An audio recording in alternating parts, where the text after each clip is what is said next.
All right. Well, why don't we get started? Good morning, everybody. Thanks for joining us. My name is David DeMont. I'm I with will. Samy's Camera and Samy's PhotoSchool. And today we're here to welcome our guests from Fujifilm for kind of a really new thing for us. This new class that Michael's going to be sharing with you today is the first time we're actually offering it online.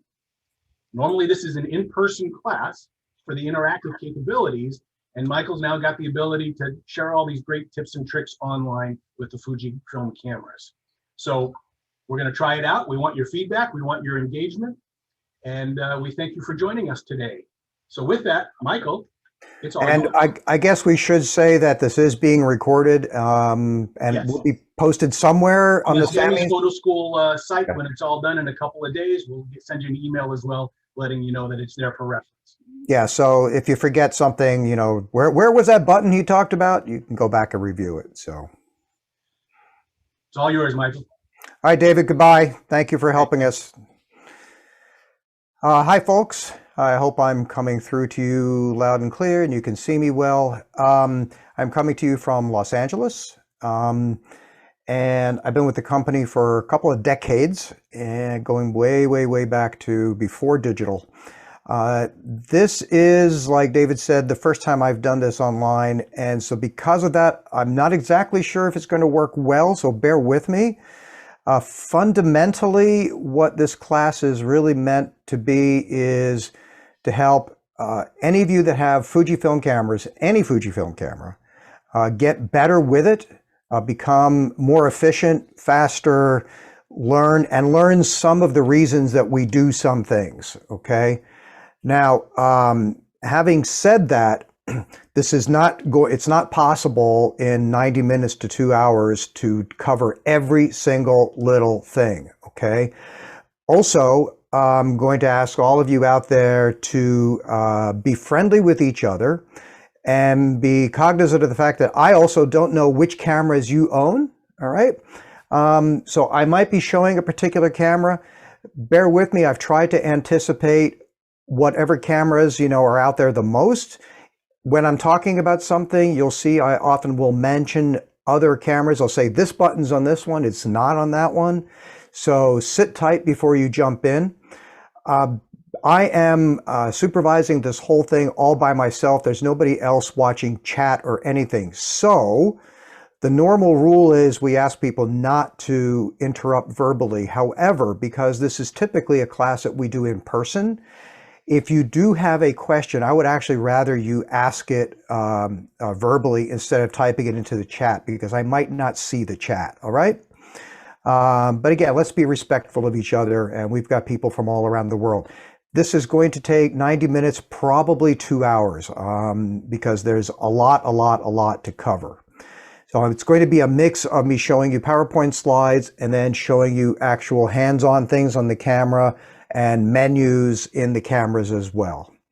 So having said that, I'm going to start the presentation. I'll be switching back and forth between a PowerPoint and live video and whatnot. Okay, so as you can see, I have titled basically this the Power User class because that is sort of my intention, is to really for you guys at the end of at the end of this, walk away and be better with the equipment you have. I also should say a shout out to anybody out there who does not currently own a Fujifilm camera. Maybe you're checking this out because you want to know what we're capable of and what we do, and I welcome you as well.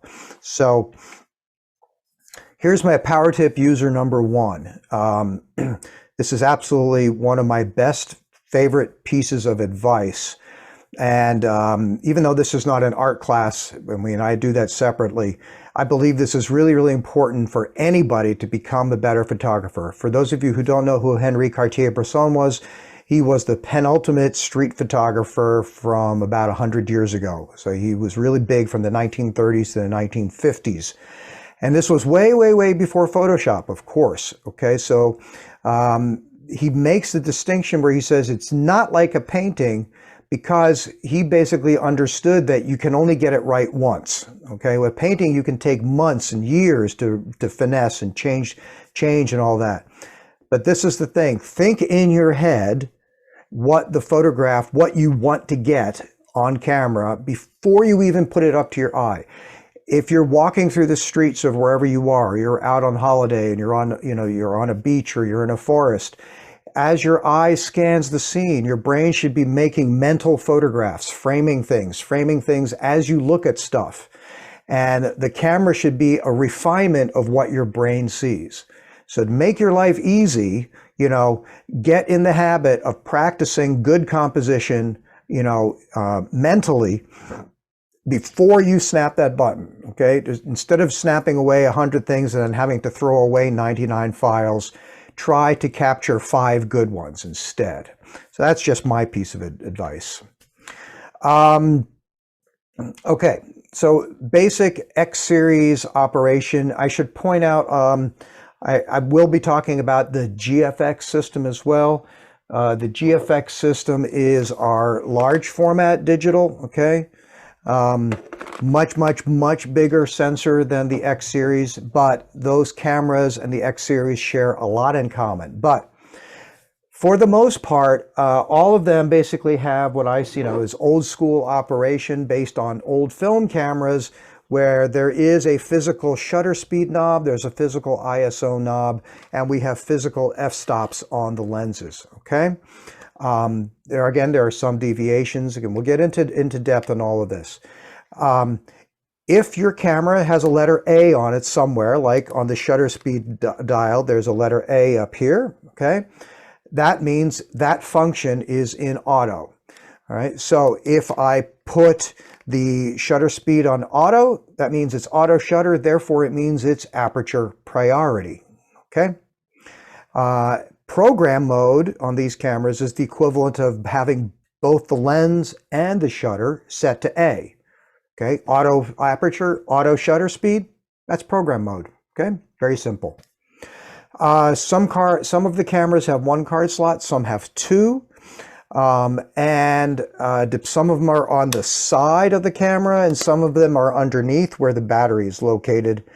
Depending on which camera you own, it may or may not be capable of using the higher speed SD class of cards, which go by the designation of UHS-2, okay?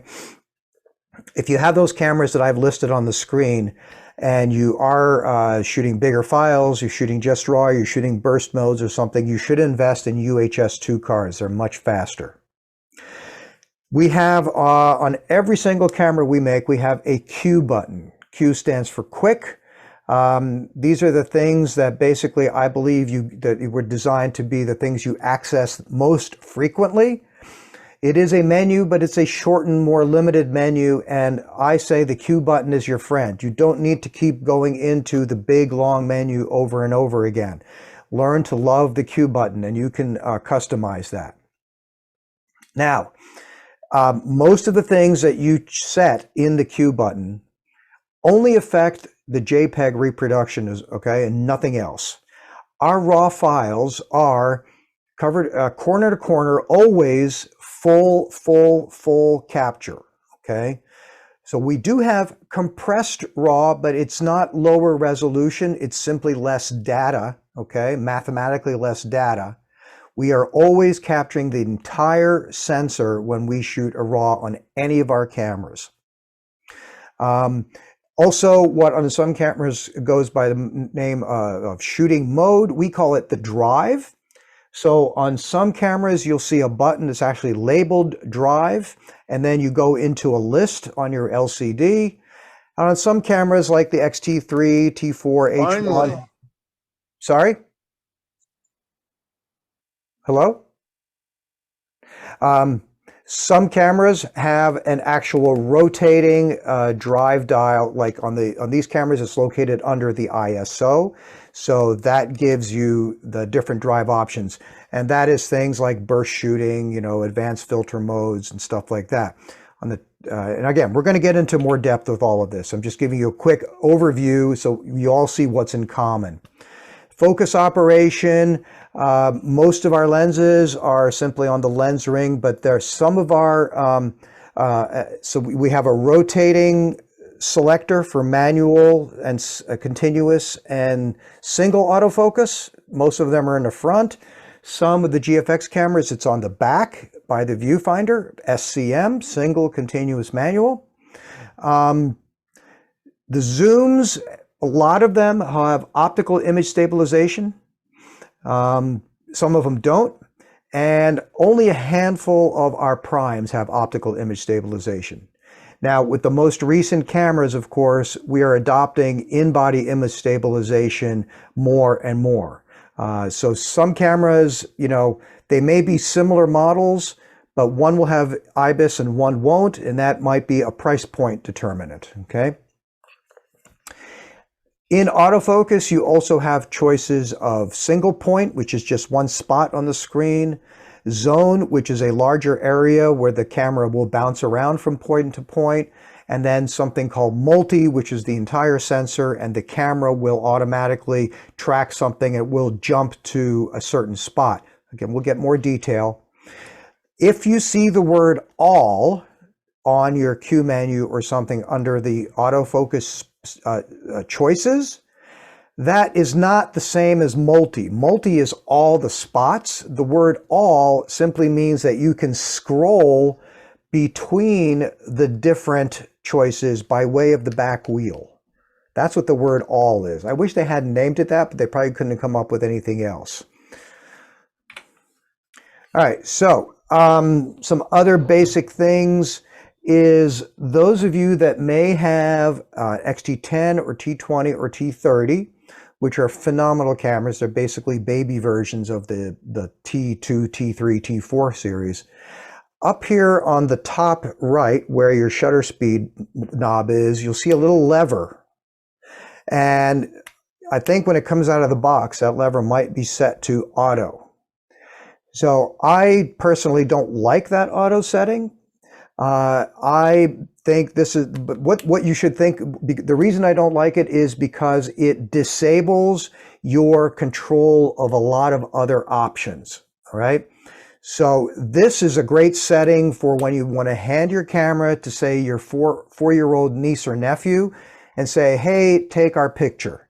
And you don't want them to have to worry about, you know, how it looks, or you don't want them to be touching stuff and changing something. It doesn't lock the camera, but it does disable a lot of stuff. So you put in auto, hand it to somebody that knows, you know, nothing about photography at all, and that helps. There are also things known as the SR mode. So that stands for scene recognition, and these are sophisticated versions of programmed photography. Basically, a lot of camera manufacturers use similar things, and when you go into SR mode, if you look at the slide there on the right, you can see these little icons. These are programming shortcuts that are meant to tell the camera what kind of a scene you're shooting, and then the camera basically reverts to its own internal logic to try to optimize the white balance, the ISO, the exposure based on that scene type, okay? And again, this is all something created by engineers. This stuff's really good, but again, when you are in an SR auto mode, you get less control of things because you're telling the camera to take control. So auto and SR are ways of giving control to the camera versus you doing it yourself. Firmware. We have been, I have to say, very, very well recognized by everybody around the world now for years for being extremely friendly when it comes to firmware updates. We're very proactive about it, and we're very easy. And the best thing is we come out with firmware for discontinued products. We are not out to screw you at all.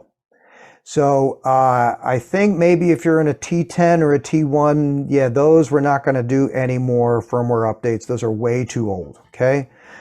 But we do roll out firmware updates for older product.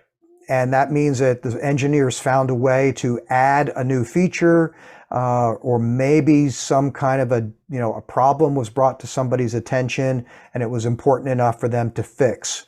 So firmware updates are limited by how much memory is inside a camera. So sometimes a new feature will come out on like a newer model, but they cannot put it into an older model because that camera may not have enough internal memory. But a lot of times things do show up on a new model and then eventually migrate down to something lower cost. It's very, very easy. I put the website up there, but all you basically need to do is just search for Fujifilm firmware updates. That's all you got to remember. Your search engine will take you there. You'll see that screen. Click on firmware, and then you have a choice of, I don't remember the next slide. No, you'll have a choice of choosing firmware for both lenses and for the body. So the lenses have to get their firmware updated by way of being attached to the camera, okay? Now, I should point out, you can also update firmware by way of our phone app. I find a phone app sometimes to be a little glitchy. A lot of times it works seamlessly and a lot of times it doesn't. I prefer doing it this way by way of an SD card. So this is what I'm going to describe to you. So you see, you'll click on firmware and then you'll be presented with a list of all the cameras that we make. And if it's a firmware that's been posted like in the last 3 months, you'll see the word in red, you'll say new. That doesn't mean it happened yesterday, it just means it's recent. It'll put the date. And you go click on that and you will download that firmware file onto your laptop somewhere, okay? Then you will take an SD card, and it can be any SD card. I'm actually going to walk you through this in a second. Any SD card. Copy that firmware, that file right onto the top of the card, not in the subfolder where all the images live. So the file is going to be a DAT extension. Be extremely careful not to rename that file in any way, okay? Just drag it onto your SD card, then you're going to put the SD card in the camera, and then you're going to proceed. So I'm going to right now, let's see, I'm going to try to do this. I'm going to try to do this for you live, and let's see what happens. Hang on a second, bear with me a moment.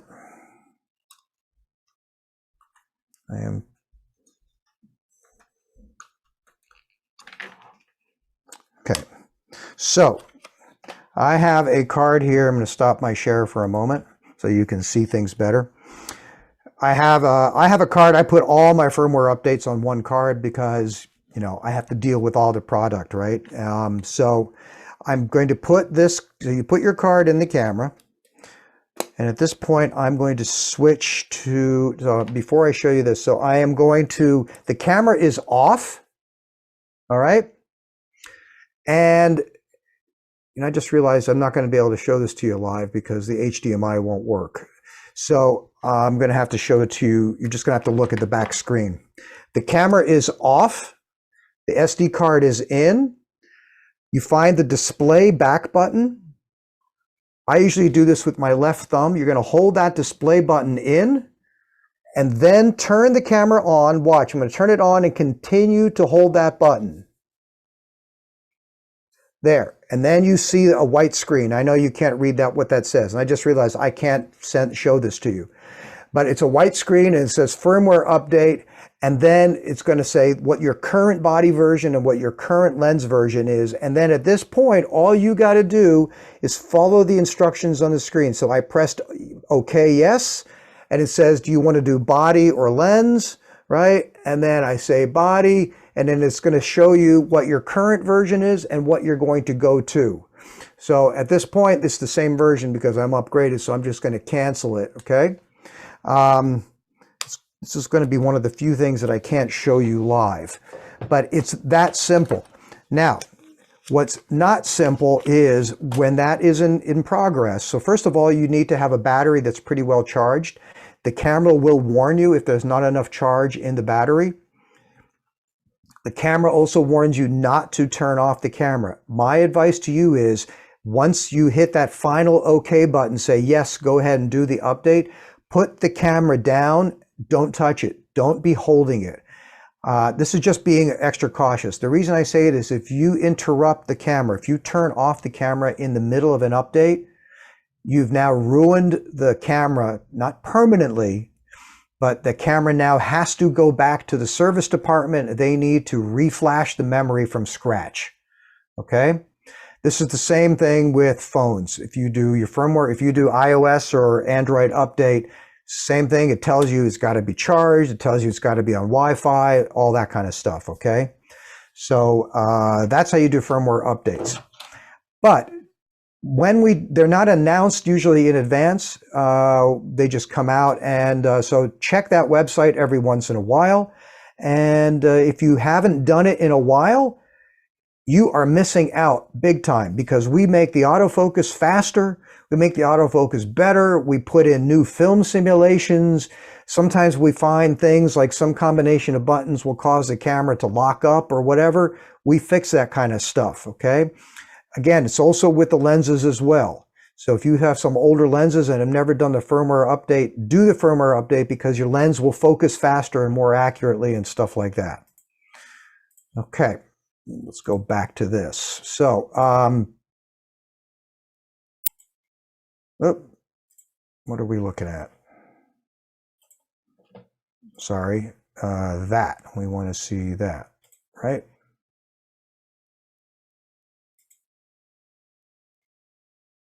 Oh, there we go. Okay. So next thing I'm going to talk about is cleaning the sensor. So how do you know your sensor is dirty? It will be a sort of a dark gray or a black, I'm going to say blob, because they tend to be indistinct shapes on somewhere in your image. And the way to know that it's dirt is because it will be on the same spot on all your files. Okay. Usually you can't see the dirt on the LCD. Usually you won't see it until you're looking at your computer monitor and you blow it up, okay? But it will not move because it's actually stuck on the sensor. So therefore, no matter what picture you take, it's going to be in the same place. If you're shooting something with skies or say a white beach, it's going to be more obvious. The more you stop down your lens, the more of a problem the dust will become. And that is because your lens aperture becomes really tiny. It becomes like a little spotlight. So therefore the edges of the dirt, of your dirt, become very well defined. So if you're shooting a lot of wide open, it might just be a grayish, darkish smudge area. But when you do stop down, you'll see it as a distinct spot. So here are my tips for how to clean the sensor. First thing is, we have in the camera menu, there's a basic thing under user setting that simply is called sensor cleaning. So go in and do that first. What that does is it shakes the sensor aggressively. The dirt falls off. I say 90% of the time that works. Now I should also point out, don't freak out. When I say sensor, the dirt isn't actually on the sensor. There is a piece of cover glass with some filtration that's actually in front of the sensor. That's where the dirt is. So you're never really going to hurt the sensor, but you could scratch the glass, so it could still be required to repair it. If the shake doesn't work, get yourself one of these squeezer type bulbs with this little pointy nozzle on the end. Just get in there, blow it a few times, okay? And get close, but be careful not to bang the glass. Blow it a few times. Again, that works. If that doesn't work, canned air, all right? I am going to make this very clear. Fujifilm, North America, Fujifilm Limited does not recommend canned air. I personally use this a lot, all the time. I can tell you almost every professional photographer I know uses it. Movie crews use it. Why we don't recommend it is you have to be careful. You can really mess things up if you're not careful. So what you want to do with canned air is just like the squeezer bulb. You get the nozzle in close, not touching, but I would say maybe about an inch away. A couple of short bursts. Can you hear that? Couple of short bursts. That's all you want to do, okay? You don't want to spray the thing like a fire hose back and forth. And the one thing you do not ever want to do is move this can while you're spraying. The reason is what's in here is compressed gas. It's in a liquefied form.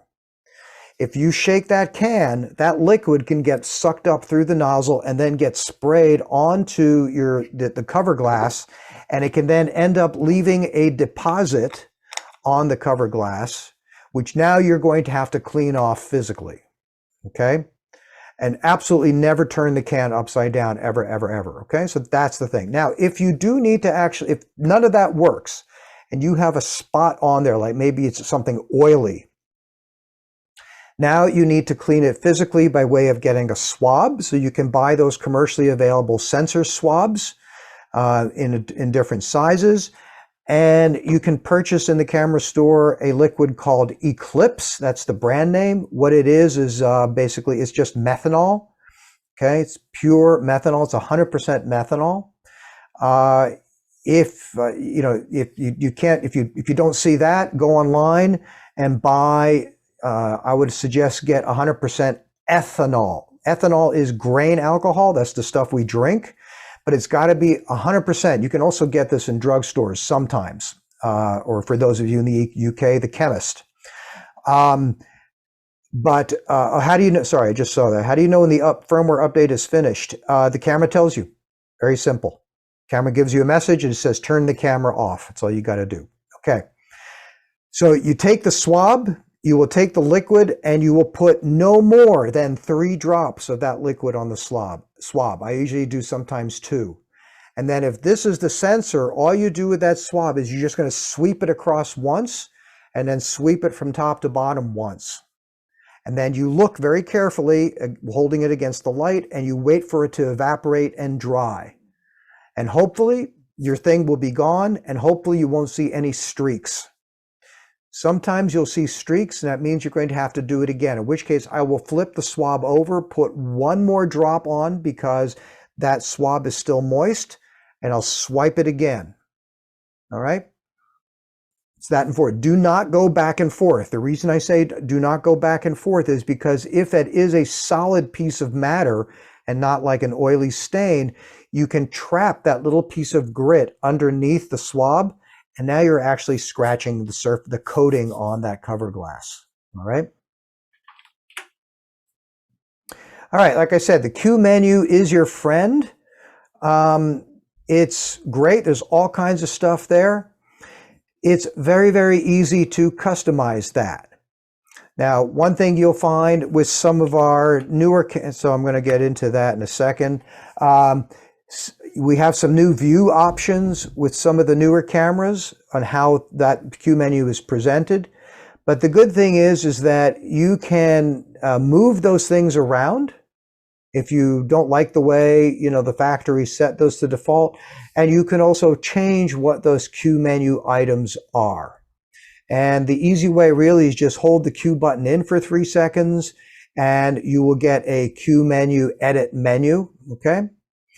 If you have some of the cameras though, like the XT200, you can't do it that way. You actually have to go through the main menu to change it. Another way is to go into the button dial settings in your menu, which is under the wrench. Choose Edit, Save, Quick Menu. Now, some cameras also have a dedicated quick menu for motion picture use as well, and they will be 2 different settings. You can memorize 2 different setups. So you go into that and you can see how there you can see it shows the number 16. On some of our cameras it gives you a choice to show only 8 items or even only 4 items on the Q menu. So you can minimize the Q menu if you want. Also, something that is interesting is with more recent cameras is you can change, and notice again, I'm in the menu, I'm in the wrench, I'm in screen setting, and the Q menu background, if you don't like it black, you can set it to transparent, which allows you to still see the image that you're pointing at. This can be useful for certain things when you're changing the aspect ratio, you're changing the film simulation, and you kind of want to see what's going on while you're changing it. Anyway, that is a simple choice for you guys to decide on your own. There's also custom settings for the Q menu. Now I want to be very, very careful. These are different than the custom settings that live on the XS10 and live on the GFX 100S, which are user settings. Get to that different. I am talking about custom Q menus. I actually don't use this very often because I find them to be a minimal helpfulness. But some of those things, like certain recipes for imaging that you want to use over and over again, like say film simulation and color temperature, okay, or highlight shadow settings and things like that, you can edit, save the custom menu, the custom Q menu, to remember what those things are. Again, this isn't all the settings in the camera. This is just Q menu settings, okay? I'm just letting you know that I find that to be a little more useful, so less useful. In the XT200, okay, the Q menu is only on the touchscreen. It's not a physical button, it's a touchscreen button. So that's how you get to that on the XT200. But that's part of what makes it different. So in the XT200, one of the things that's kind of nice is you can see the film simulations right on the touchscreen. So you can see it either when you click the Q button and then you touch the film simulation button, and it brings up this thing at the bottom. And if you see in the sepia thing at the upper top, it says Q film simulation, right? Or you can actually use the regular menu item on the XT200 on the film screen by going into the film simulation. And as you scroll through the different film simulations, you get a before and an after. So on the left, it tells you what you have now. On the right, it shows you what your film simulation is going to look like when you get to that. Yes, so I don't know how to, Rafiq, I don't know if that's your first or last name. I will be talking about GFX settings, but again, a lot of this, as I said before, is redundant. It's repeated in the GFXs, okay? I'm also going to say that sometimes I'm not going to see the chats because I'm managing this whole presentation by myself. If you have a really pressing question, please ask it verbally if it's on the topic and I'm talking about. But we'll get through this. But yes, I will be addressing GFX things when they are in particular different than everything else. Because again, the menus on the GFXs are exactly the same as the menus on the other cameras, okay? Same thing with the 100V. Some of the things are different. I will be talking about that. But again, the Q menu, the menu on the 100V or the 100S or the 100T, they're the same as the other cameras. There are simply different operational things for those cameras. We have something called the My menu. You may like this, you may not.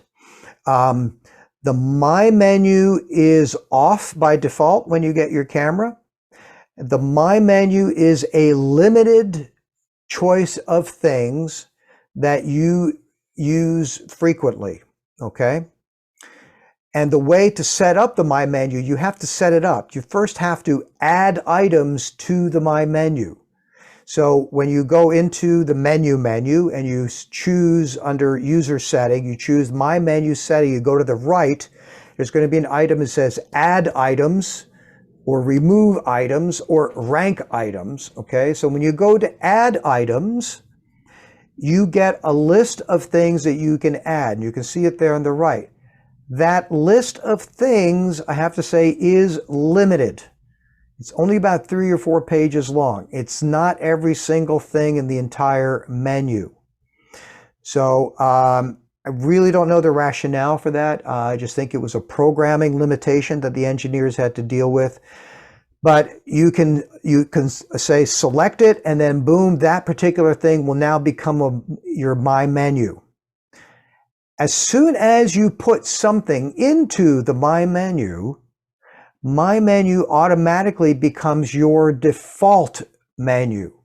Not your only menu, but your default menu. And what I mean by that is when you press that menu button on the back of the camera, it goes to the My menu first. So if you look on the right side of the screen I have on the slide, if you look at the very, very bottom, okay, you'll notice the word My is grayed out. Because when I captured that screen, I had not added anything into the My menu at that time. As soon as you add something to My menu, that word My will become highlighted. It will become available. So, but again, I'm just going to say is that becomes your default menu. If you don't like it, you just have to go in and remove items. To make the My menu become grayed out again, you have to go and remove all the items out of My menu. All right, there's some really cool camera setup things that we do. So basically, almost every button on the camera is some kind of a function button, all right? You push it, it does something. That means it does a function. Those buttons are almost always customizable. So if you don't like what we did, if you don't like what's on there, you can change it. So for those of you that might be on a T1, T2, T3, this is, or the H1s, okay? You're gonna like this because so on the back of the camera, right, we have this four-way navigator, okay, where a lot of people call it the directional pad. So by default, those four things have predetermined functions. Predetermined functions. You can change those if you don't like them. You know, up here is an AF lock button. Here is an auto exposure lock button. If you don't like them, you can change them. That screen that I'm showing on the left at the moment is for the T2, T1, T10, T20. Those are the older cameras, the way you had to do it, okay? In the bottom right, you see the way it looks on the newer camera. So they just changed the way it looks. The cool way to change these functions, all right? Super cool way, it's so easy, is find the display back button on your camera. All the cameras have that, okay? With the camera turned on, press that button in for 3 seconds and just hold it for 3 seconds. And you get this screen will show up on your LCD, all right? You can also get to that same screen by going into the menu and the wrench and going to button dial settings, okay? But this is the shortcut. So now, with that screen on the back of your camera, navigate, okay, using either the joystick, depending which camera you have, or the D-pad, go up and down, and you'll see how nicely that screen points to every button on the camera that functions, okay? So you choose the button you want to change, you go to the right, and now you'll be presented with 4, 5, 6, up to 7 pages of stuff that you can assign to that button. So simple, okay? And there's lots and lots and lots of choices. I'll tell you what some of my favorites are in a minute. Now, there is one button that cannot be changed. It is a function button, but it's by default only for autofocus, and that is the joystick, okay? The joystick button does do different things, does behave differently regarding AF. I'll get to that in a minute, but it's always going to be only for autofocus, okay? Notice some cameras also have touch screens, and they have touch functions. So in that display, in that pop-up, if you see the letter T next to it, that is a touch function. You can go in and you can change what those touch functions are as well. On the XT200, though, you can't do this by way of that shortcut that I showed you with the display back button. You actually have to go into the main menu, into the wrench, into button dial settings to change that, okay? So, some of the other buttons. So this is what I'm showing you on the menu. This is something that I have changed a function button to do a lot, okay?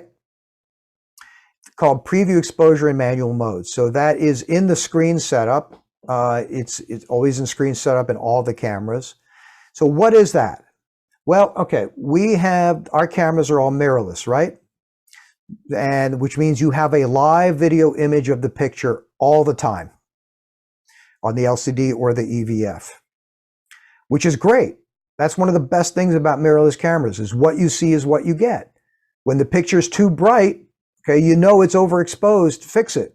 The picture's too dark, you know it's underexposed, fix it. Don't shoot that.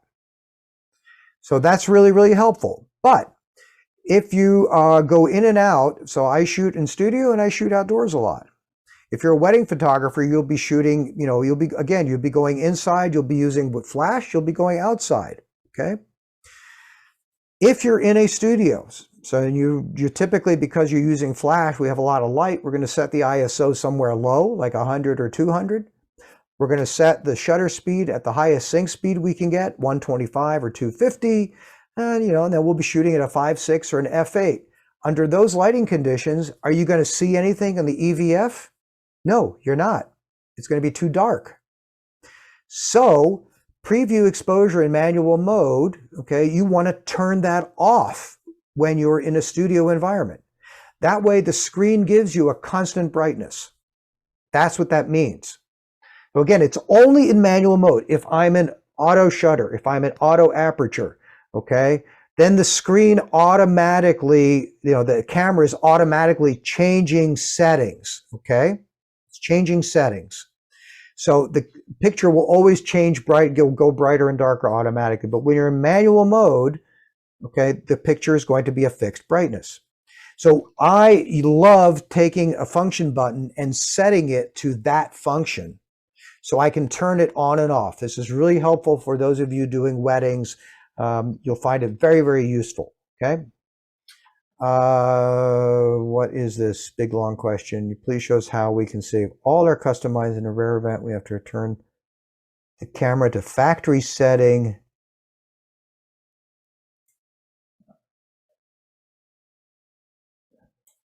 So I'm going to have to address that. Yes. So the way you have to do that is you have to download our, the person is asking if you can all see your chat, okay? In order to back up your settings, and not all the cameras do this, is you have to do it through an app called Fujifilm X Acquire. I'm going to get to that later because it's under tethered, but you basically have to, you go into the menu. There is in the, not all the cameras have this.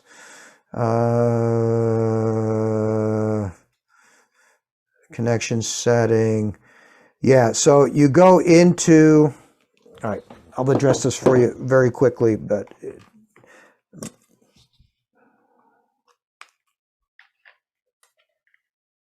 let's see if I can show it to you.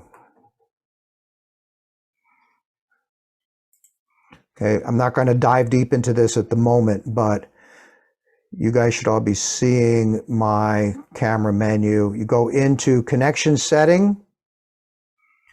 You go way down here to connection mode. And down here it says USB raw conversion backup restore. Okay, so you need to go into that setting. You enable that setting. You're going to have to hook up the camera by USB to your laptop, and you're going to have to open the X Acquire software. And then in X Acquire, you're going to have to tell it you want to back up the settings. That's the way it works. Okay, you have to do it through that software. It's going to save it on your computer, a file. And then when you want to restore it, you're going to have to go back to this and fetch that file. You have to do it through X Acquire. All right.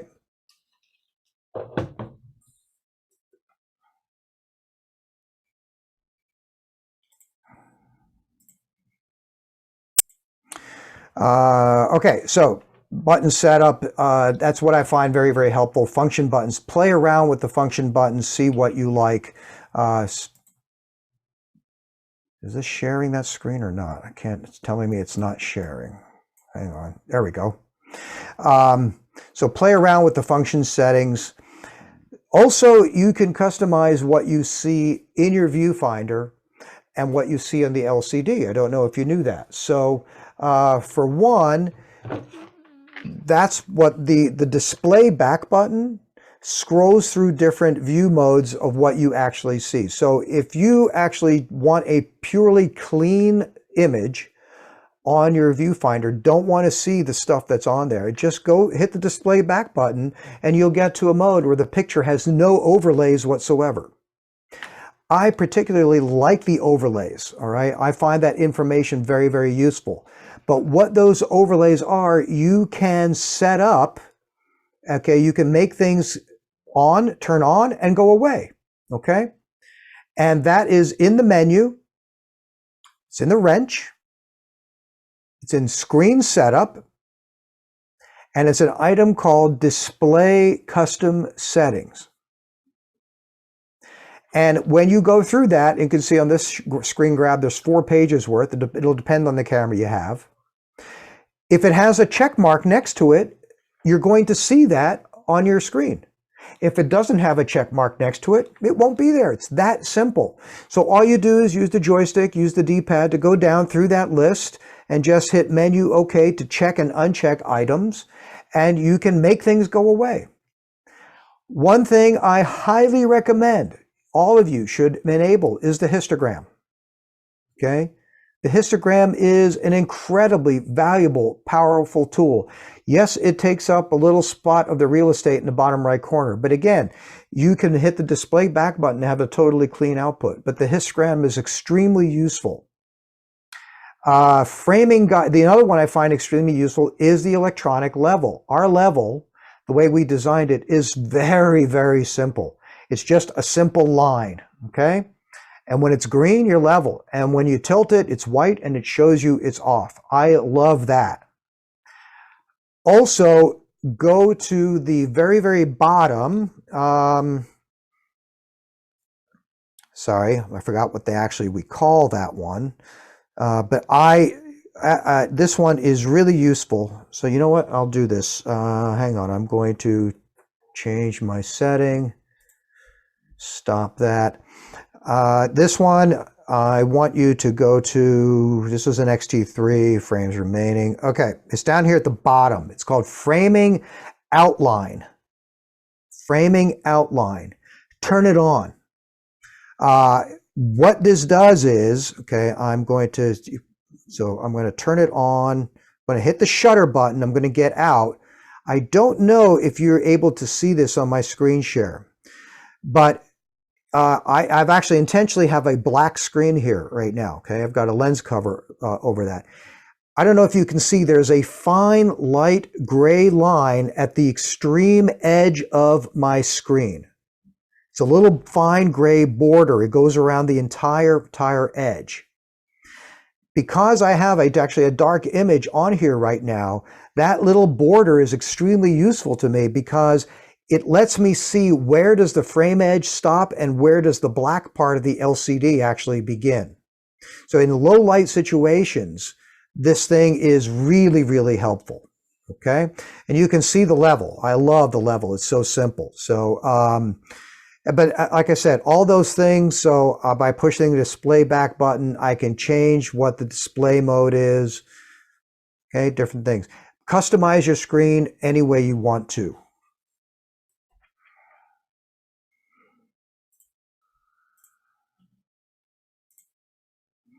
All right. So feel free to play with that. You know, this is what we're here for, is for you to make the camera your own. Come on, software. There we go. Okay. Film simulations I'm going to talk about. So as you can see here on the screen, it's 2 rather obvious ones. One's really low saturation, one's really high saturation, one's low contrast, one's high contrast. So we are a film company. We are the only camera maker on the planet, okay, that also makes film. So we've been doing it since 1934. The film simulations in our cameras are not just made up terms. They are actually accurate mathematical representations of different film stocks.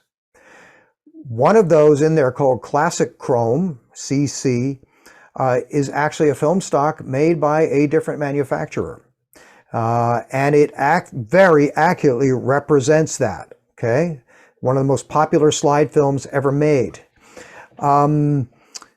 These are really, really, really useful, and they are extremely helpful. And if you haven't played with them, I'm begging you to try them. Try all of them, all right? Set up a shot like what I've got here, or set up a bowl of fruit and vegetables with some flowers or something like that.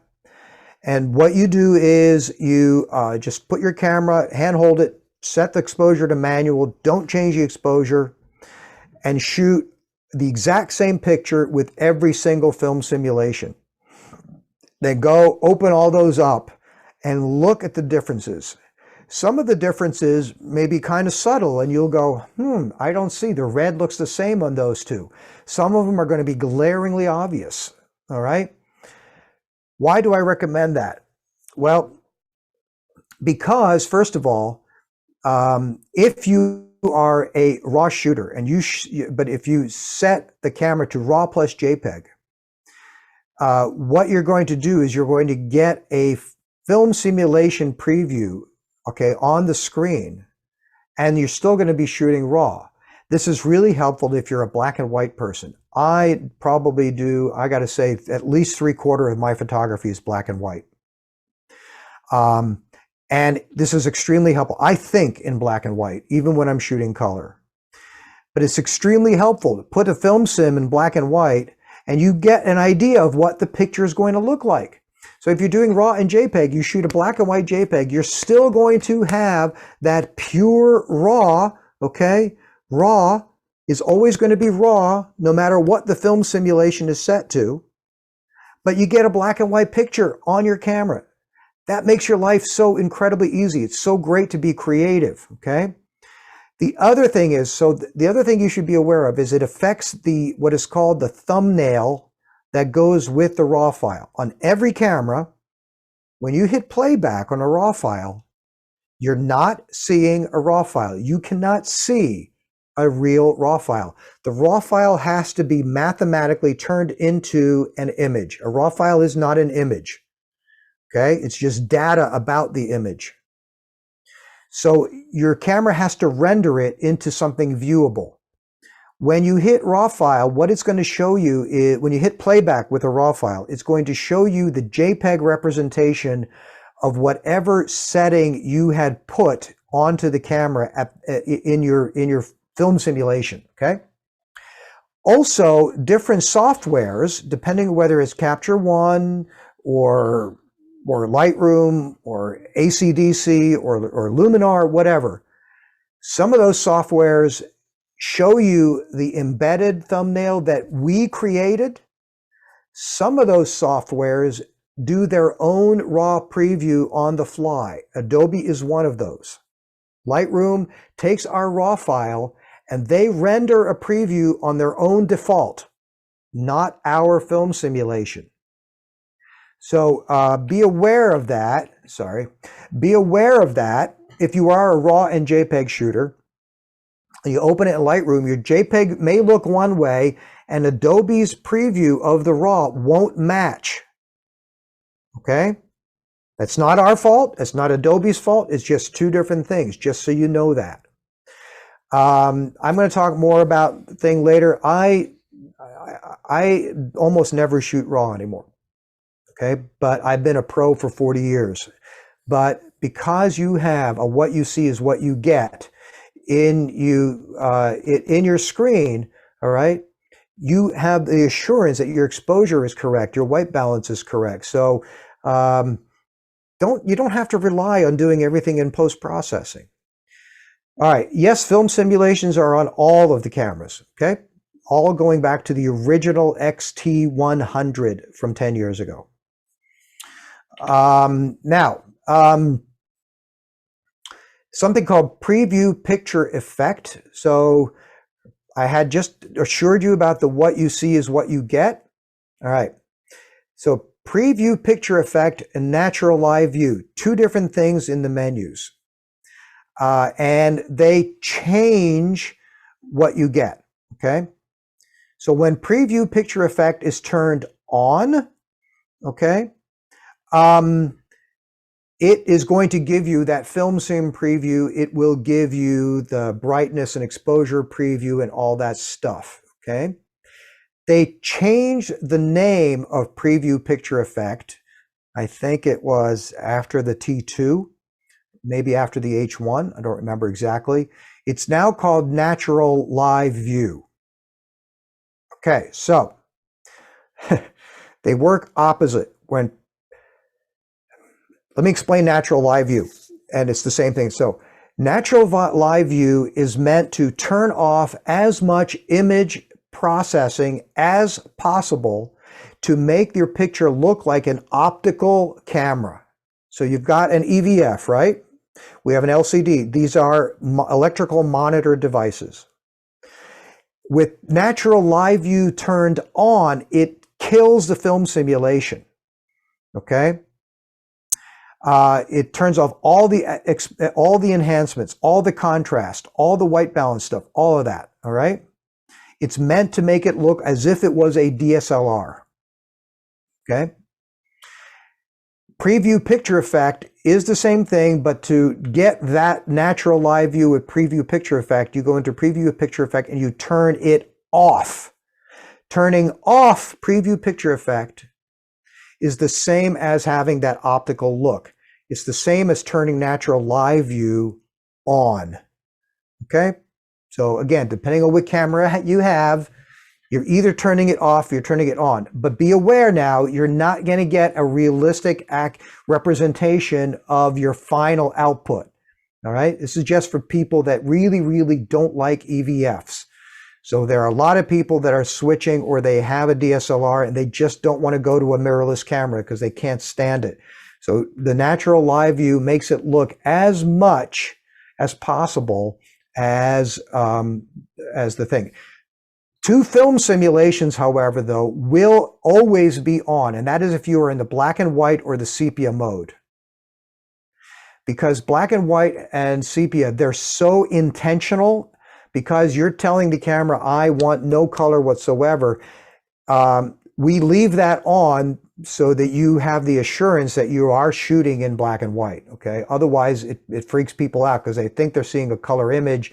They're getting a black and white file, so this is a warning to you that you've got the camera set to black and white. But the exposure will always be accurate, okay?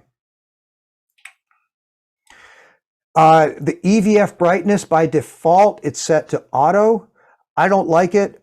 So again, this is in the menu, in the wrench, under screen settings. I suggest you go in there, you just leave it at 0, set it manually to 0. And that's because the EVF brightness can float a little bit, kind of like an auto exposure thing.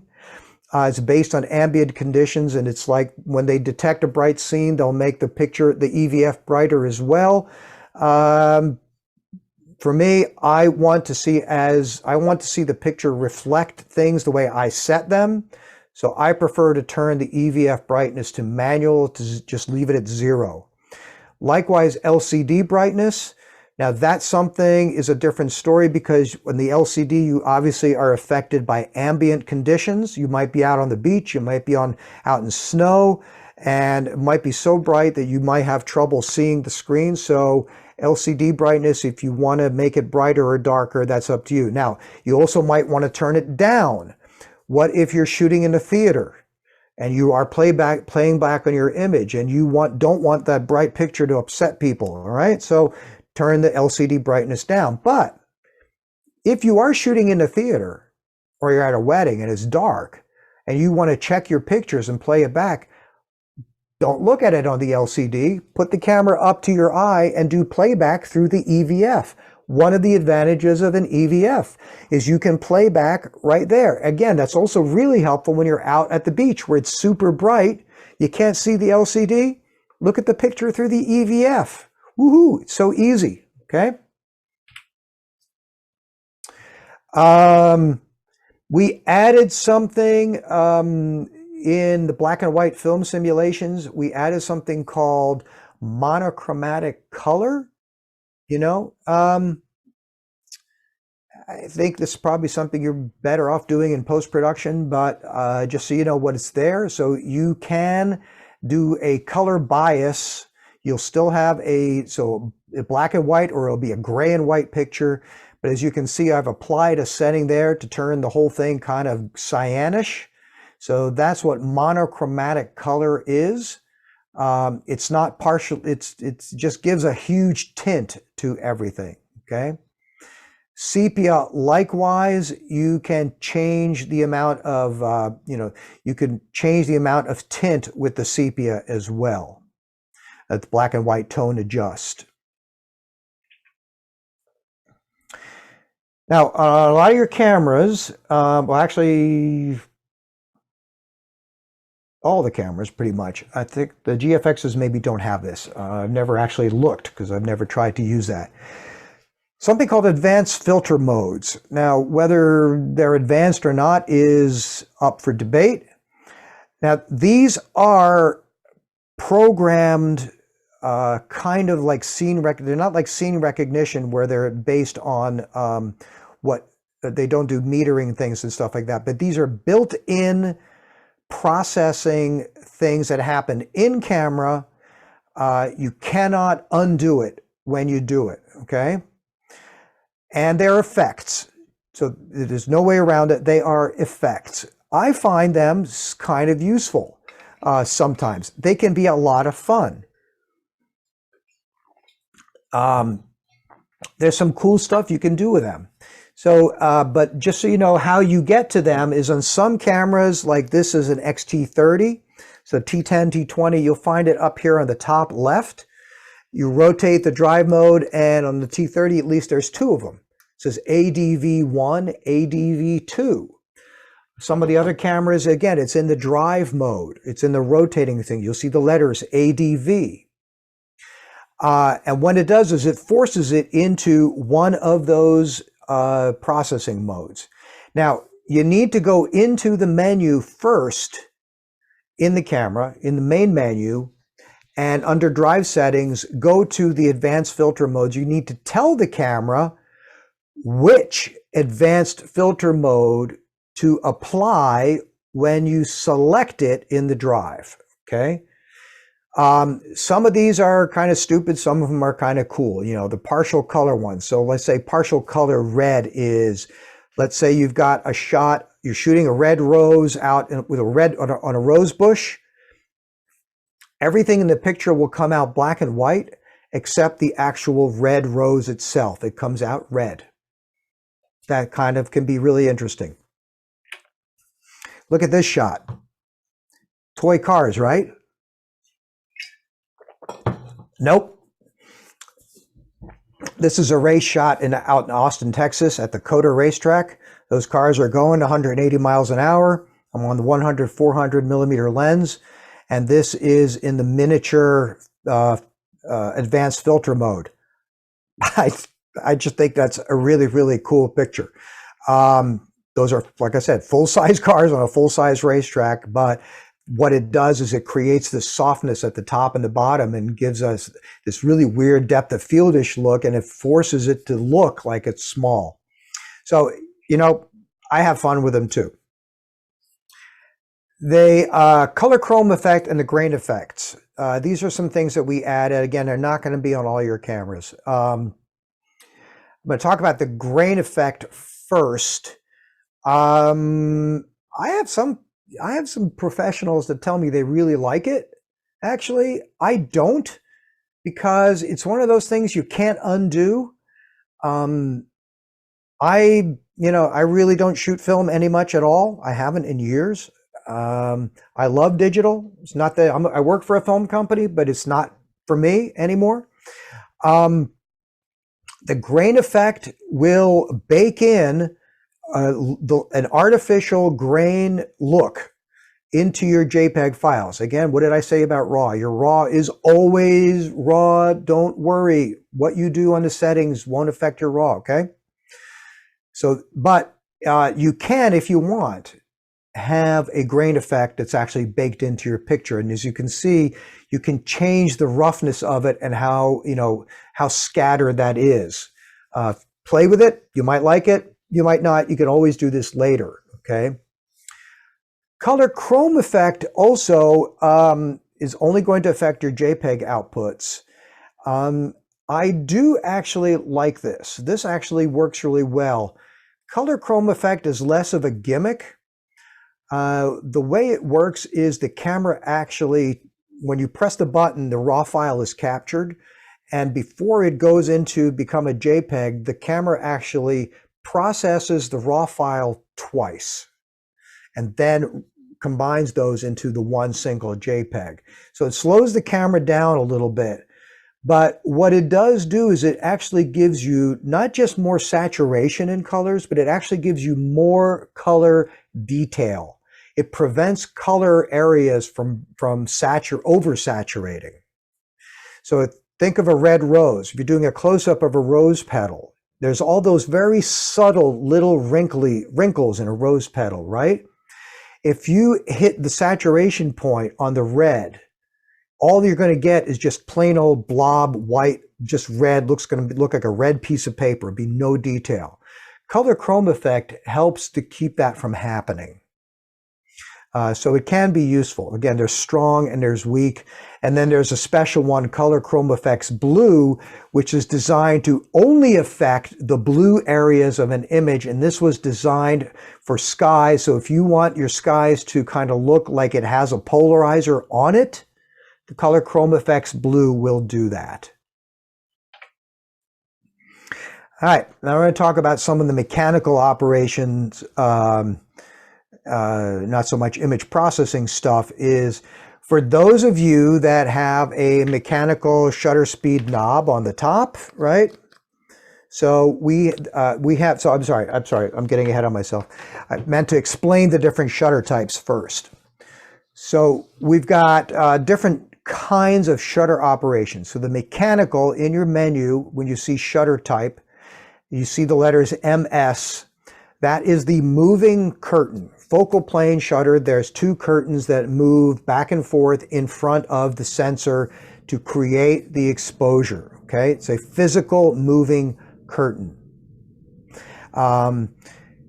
When you set your shutter speed on the knob, if you have the T1, T2, T3, H1, any of those others, okay? It has a physical knob setting.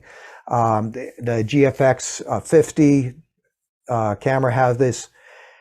Your shutter speed obviously is set at that particular number, and they're marked in whole stops, right? So if I set my camera to 125, how do I get to a 160th? The way to get to a 160th is with the back wheel. So when you have your camera's knob set to a physical shutter speed, the back wheel lets you go 2/3 up and 2/3 down. Only 2/3 either way.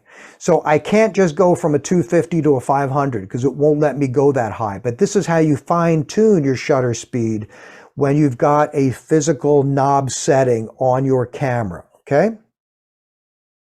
For those of you that have that physical knob setting, like T3, okay, T4, if you come from a Sony, Nikon, Canon world or something like that, and you absolutely hate this setting, don't like this, if you rotate that knob to the letter T, T means time, now all of your shutter speeds are on the back wheel, okay? So if you want that operation, what I would say is put it on the letter T, press the lock button. That will keep that knob from ever turning, and now you've got full 100% control of the shutter speeds on the back wheel. But I prefer the knobs. I'm old school, so, and it's very easy. As you can see, I'm doing it with my thumb right here. So even when it's up to your eye, you can do it with your thumb. You can do it with your front finger, your index finger. It's very easy. I like that. I prefer actually feeling the click. All right, electronic shutter turns off the curtain altogether. Those curtains never move, so there's no moving parts in the camera. This is really good because now I can get higher shutter speeds. So the mechanical shutter maxes out depending on the camera you have.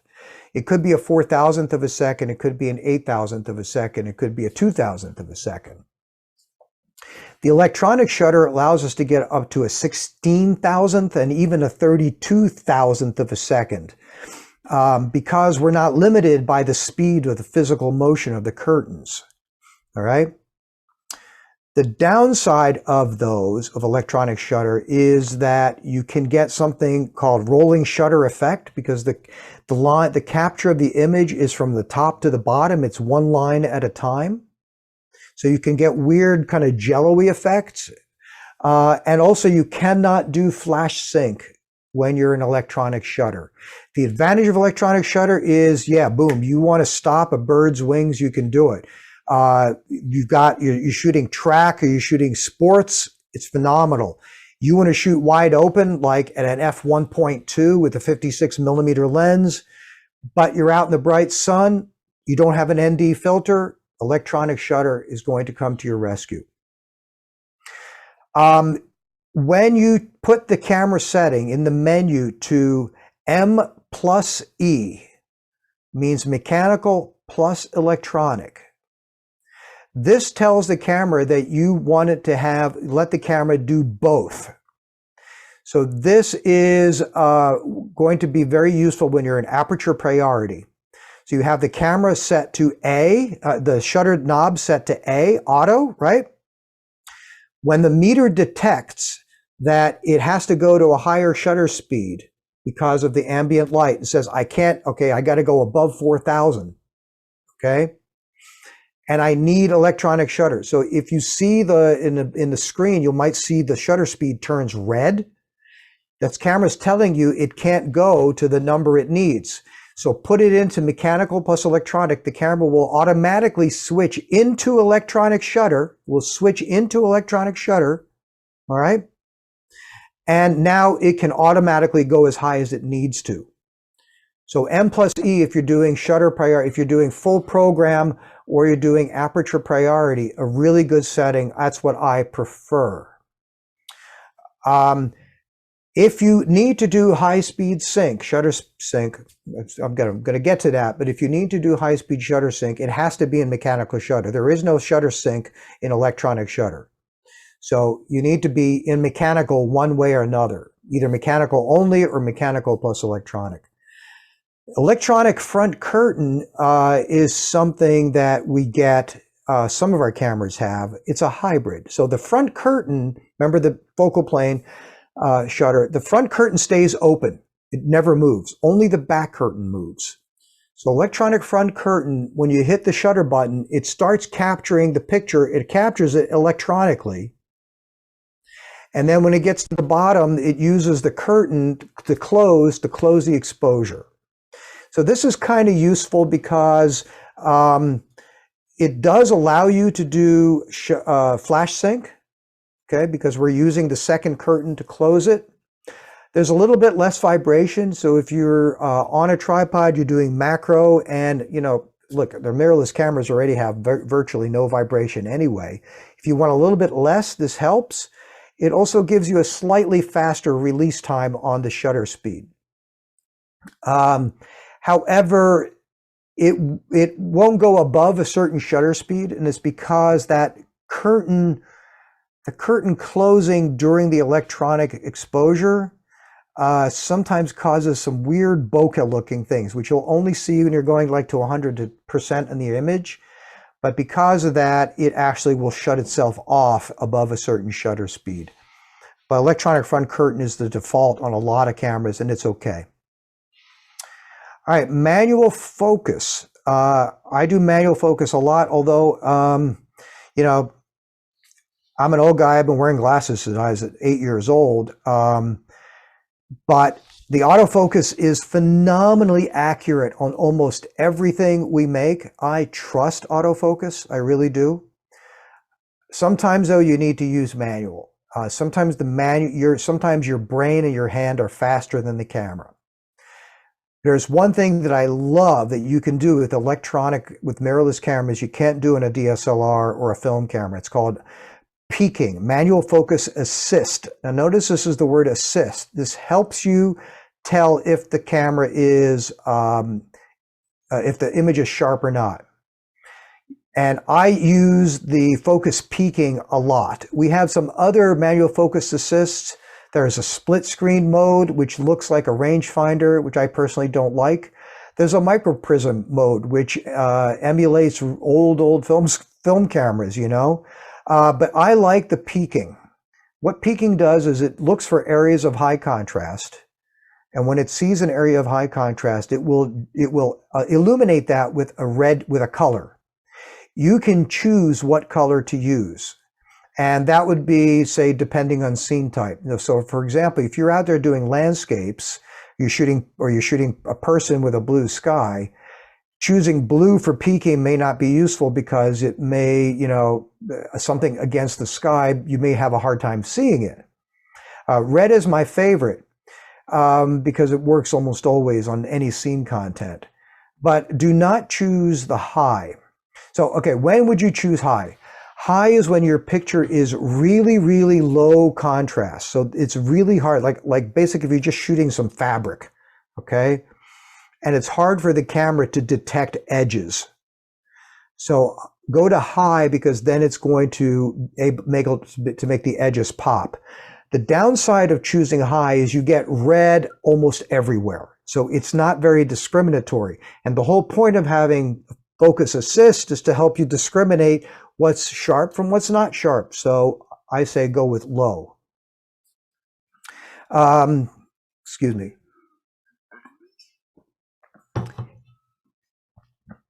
With some of the newer cameras, this is one of the best things, okay? This one I am going to show you. This we added because primarily for those of you that do video shooting,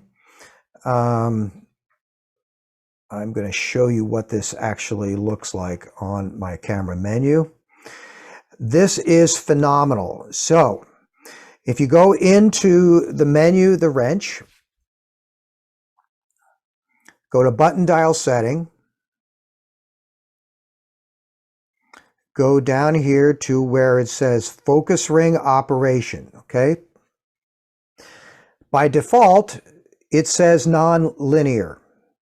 Now, think about your camera for a second, okay? So think about these mirrorless cameras. These lenses are operated electronically, right? The focus system, the camera, and the lens talk to each other, all right? But they're driven by electrical motors. By default, the faster you turn the ring, so when you're in manual focus, the faster you turn the ring, the more the lens moves. That's what that means. But that means it's really, really difficult to get accurate, precise control over the manual focus. It just is. Putting that setting into linear mode. So let's go back to my menu. Putting that setting into linear operation, all right, changes the behavior of the focus motors on all your lenses because this is dictated by the camera. Your lenses are now going to feel like mechanically driven lenses. That means your focus becomes repeatable. No matter, every time you put it to the same place, the focus will come back to that same spot. So this was really developed for video shooting when we're changing focus from close to far to close to far, from one actor to another. It's really, really perfect. It's predictable. That's what linear is all about. Notice also the item up above that called focus ring. And you see there's a clockwise and a counterclockwise. We put in there because we have a lot of people switching to our cameras from other manufacturers. And other manufacturers, you know, maybe their lenses might turn, you know, if you want to go farther, it goes one way. If you want to go closer, it goes the other. This allows you to change our cameras to go close to far depending on what you're used to. Okay.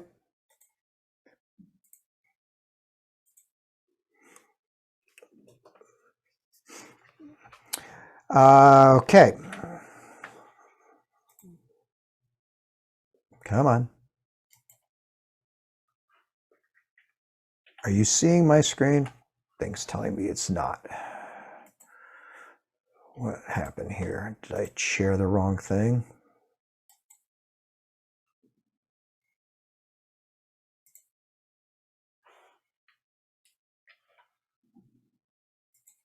Why is Zoom is not showing my PowerPoint, is it? We see your screen? Oh, you see my, okay. Sorry, on my computer, it's not outlining it properly. All right. Thank you. Okay. Other cool things about manual focus. The button on the back that either is by default, it's either AF lock or AF on, depending on the camera you have. When you are in manual focus, so you flip the lever to M for manual focus, you hit that button, the camera will temporarily do autofocus for you. So wherever you move the autofocus box to that spot, the camera's going to focus on that. Boom, zip, just like that, instantly. So I call it instant AF. It's what it is. It's great. But you're still in manual focus mode. So you can use that to zip in, and then you can still tweak it manually. It doesn't take it out of manual focus. It's just for a moment. All right, something called focus check. Focus check is zooming in your picture, either on the EVF or the LCD, when you're in manual focus, in order to see the picture in a magnified mode to get the focus critically. All right. On almost all the cameras, on the cameras that have a back wheel, okay, that back wheel acts as a button, if you didn't know that already. If you can press that back wheel in with your thumb. That by default is focus check. And what that does, you press it in, you tap it in, don't hold it in, just press it in. It will magnify your screen. You can tweak your focus. You press it again, it goes back to normal view. In the menu, though, there is also an item called focus check. And if you turn that on, if you turn focus check on, what's going to happen is the camera will automatically magnify the picture as soon as you touch the lens ring. I mean, you just need to tweak it the tiniest bit. The camera goes into magnified mode. Now, I'm letting you know, you might like that or you might hate it, okay? The hate part is if you've got the camera on your shoulder and the camera's on and you've just bumped it, you know, it's magnified, you put it up to your eye and now you're not sure what the framing is because all of a sudden you say, wait a minute, am I at 200 millimeters? I don't mean to be at 200 millimeters, okay? So focus check can be useful or not, just want you to know what it is. Dual view mode, okay, is phenomenal. So with the cameras that have a display back button, when you put the camera into manual focus, press that display button over and over again. It's going to toggle through different views, and eventually you will get to this screen where you see a big picture on the left and a small picture on the right. The small picture on the right matches wherever your AF box is on the screen. And it's a magnified view of wherever that box is. I love this. And this works both in the EVF and on the LCD. So you've got the entire image on the left and you've got a magnified view on the right. Very, very useful.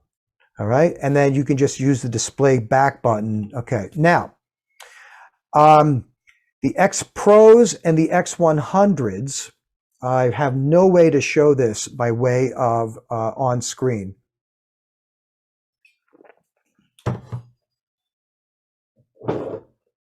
Here's my X100V. So you've got this little lever up here on the front of the camera. On the X100s, it points up. On the X Pros, it points down. If you haven't played with that lever yet, you're missing something. So you have an optical hybrid viewfinder. The viewfinder switches from optical mode to EVF mode, and that's what that lever does. If If you pull the lever to the right and let go, it switches back and forth from optical mode to electronic mode. Very, very cool feature. You paid extra for that. If you didn't know you had that, that's why your camera costs so much. But when you're in manual focus, or even when you're not actually, so if I am in autofocus, you put this up to your eye, I am, why am I not? Oh, I know, because I'm in video on this camera. Yeah, so even when you're in autofocus, you can get this. That same lever, instead of pulling to the right, if you push it to the left towards the lens, look in the bottom right corner of your optical viewfinder. And what you will see is a little tiny miniature video picture. That video picture is just like this dual view mode on the EVF cameras. So it follows your autofocus box. So take the joystick, move the box around, you'll see that little video picture moves around with it. You want it to go away, just press the lever into the left again. So that is basically what we call an electronic rangefinder. It's the idea of giving you a screen to focus on and still have the whole frame, okay? Something highly unique. All right, this one's going to take a bit. Autofocus settings. Face detection, you can turn it on and off by way of a button, function button in the Q menu, or actually in the menu. It really, really does work. Now, obviously in the newer cameras, it works better than the older cameras because the sensors are better, the processors are better. But be aware that it does take away some of the control with autofocus. And what I mean by that is, say, so if you're in continuous autofocus, you've got face detection turned on. As soon as the camera sees a face, the focus spot jumps to the face. And that may or may not be what you want, okay? So on one hand, you say, yeah, that's what I want, that's perfect, that's great. But again, it might not be. So you might need to override the face. You might need to turn that off if you're actually trying to control it. So this can, for example, say be a problem, especially in street photography, where maybe you're not trying to get just, faces, maybe you're trying to get something else. But the camera might jump to a person instead of what you're trying to get. So be aware of that. So AFS focuses on wherever the AF box is positioned when you half press the button, okay? Or when you hit the AF lock button or the AF on button, all right? And it's only for that one exposure. Every time you hit the shutter button, it refocuses. Now this is very, very accurate. I prefer this mode because I want to know where it's focusing every single time. Some people really hate it because yes, the lens moves a little bit. It slows down your shooting a tiny, tiny bit because the lens does have to focus before it makes the capture. AFC continuously focuses on your moving subject as long as you hold the button halfway down or as long as you hold the AF on button on the back with your thumb. So it's going to be constantly tracking. That's what AFC does. AF lock is exactly that. If you want it to lock on a certain person or a certain place, you hit the AF lock button and it will stay at that place no matter how you move the camera. Okay, it won't refocus. Now the AF lock button can either act as a toggle, meaning you press it in, it locks, you press it again to unlock it, or it can be permanent where it can act where you have to continuously keep pressing it to keep it locked. That's in the button dial setup, in the menu button dial setup options, okay, of how your AF lock button behaves. There will be something in the menu called pre-AF.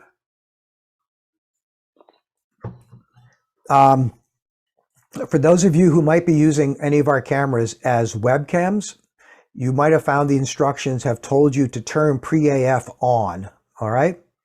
For the webcams, if you want to have continuous autofocus, you need to do that.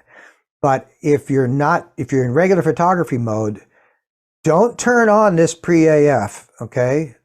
Unless you really need it, because here's what it does. It's the same thing as holding your button halfway down all the time. That's what pre-AF does. It's instructing the camera, keep autofocus active, which is why for USB mode, for webcam mode, you need to have it, because you need to tell the camera you want it to be active. The downside of this is it's leaving AF active all the time. Even when you put the camera down on a coffee table, the camera is hunting for focus. So this can suck battery life really, really fast. There are very, very few user scenarios where this is useful, but that's what it does, just so you know. Now in the GFX cameras, there's something called rapid AF. Now with the GFX 50s, this doesn't help that much because the GFX 50 cameras are contrast detect only. So it doesn't speed it up too much. And again, it's not like it's night and day, but it doubles the sampling rate of how often the camera looks at the AF points in the camera and actually is capturing data from those AF points. So it does speed up AF a bit, but it's not going to be night and day. But it does help. Also, with your AF mode, so I touched on this earlier, is you have the spot, the zone, and multi-tracking. So let's see for this. Oops, I am in advanced filter mode, which I don't want. And I'm going to do this. Let me see if I can show you.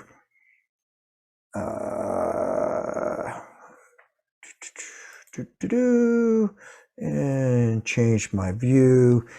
You see my really, really ugly, horrible, boring desktop now, okay? I'm going to hit the Q button.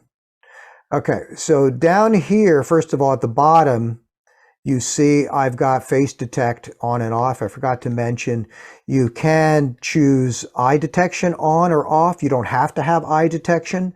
I actually find that eye detection off, but face detection on works a little faster because it doesn't have to actually locate an eye, but it can logically figure out what a face looks like. But you can enable eye detection. So I'm going to turn that off. But up here is AF, and you can see where this is the little box says, it's the small box, the zone, and that. So if instead, I'm in this mode. If you press in your joystick, what happened here? If I press in my joystick, do you see how it turned green, right? See how it turned green and I'm moving it around, okay? I'm not holding it in, I just press it in once, right? I pressed it in, it turns green. If I go to the back wheel, I can make it bigger and smaller. See how I make it bigger and smaller? Did you know you could do that? Okay. I tap the shutter button, it goes back to shooting mode. I go into Q, I'm going to change this to zone. Now if I press into back, notice I've got multiple boxes. See the multiple boxes? So now when I'm in zone mode, and if I put my camera into continuous, I've got multiple boxes that it will jump around to. So if you have a moving subject, you can choose, this will jump from point to point to keep that in zone. Next thing, if I go to the wide, notice I can choose a thing and it will start there. All right, so it will start there and now it will track. I'm holding the button halfway down. Do you see it following the knob on that stand? So you need to be in the wide tracking mode for it to do that. All right, so that's what all those different choices are.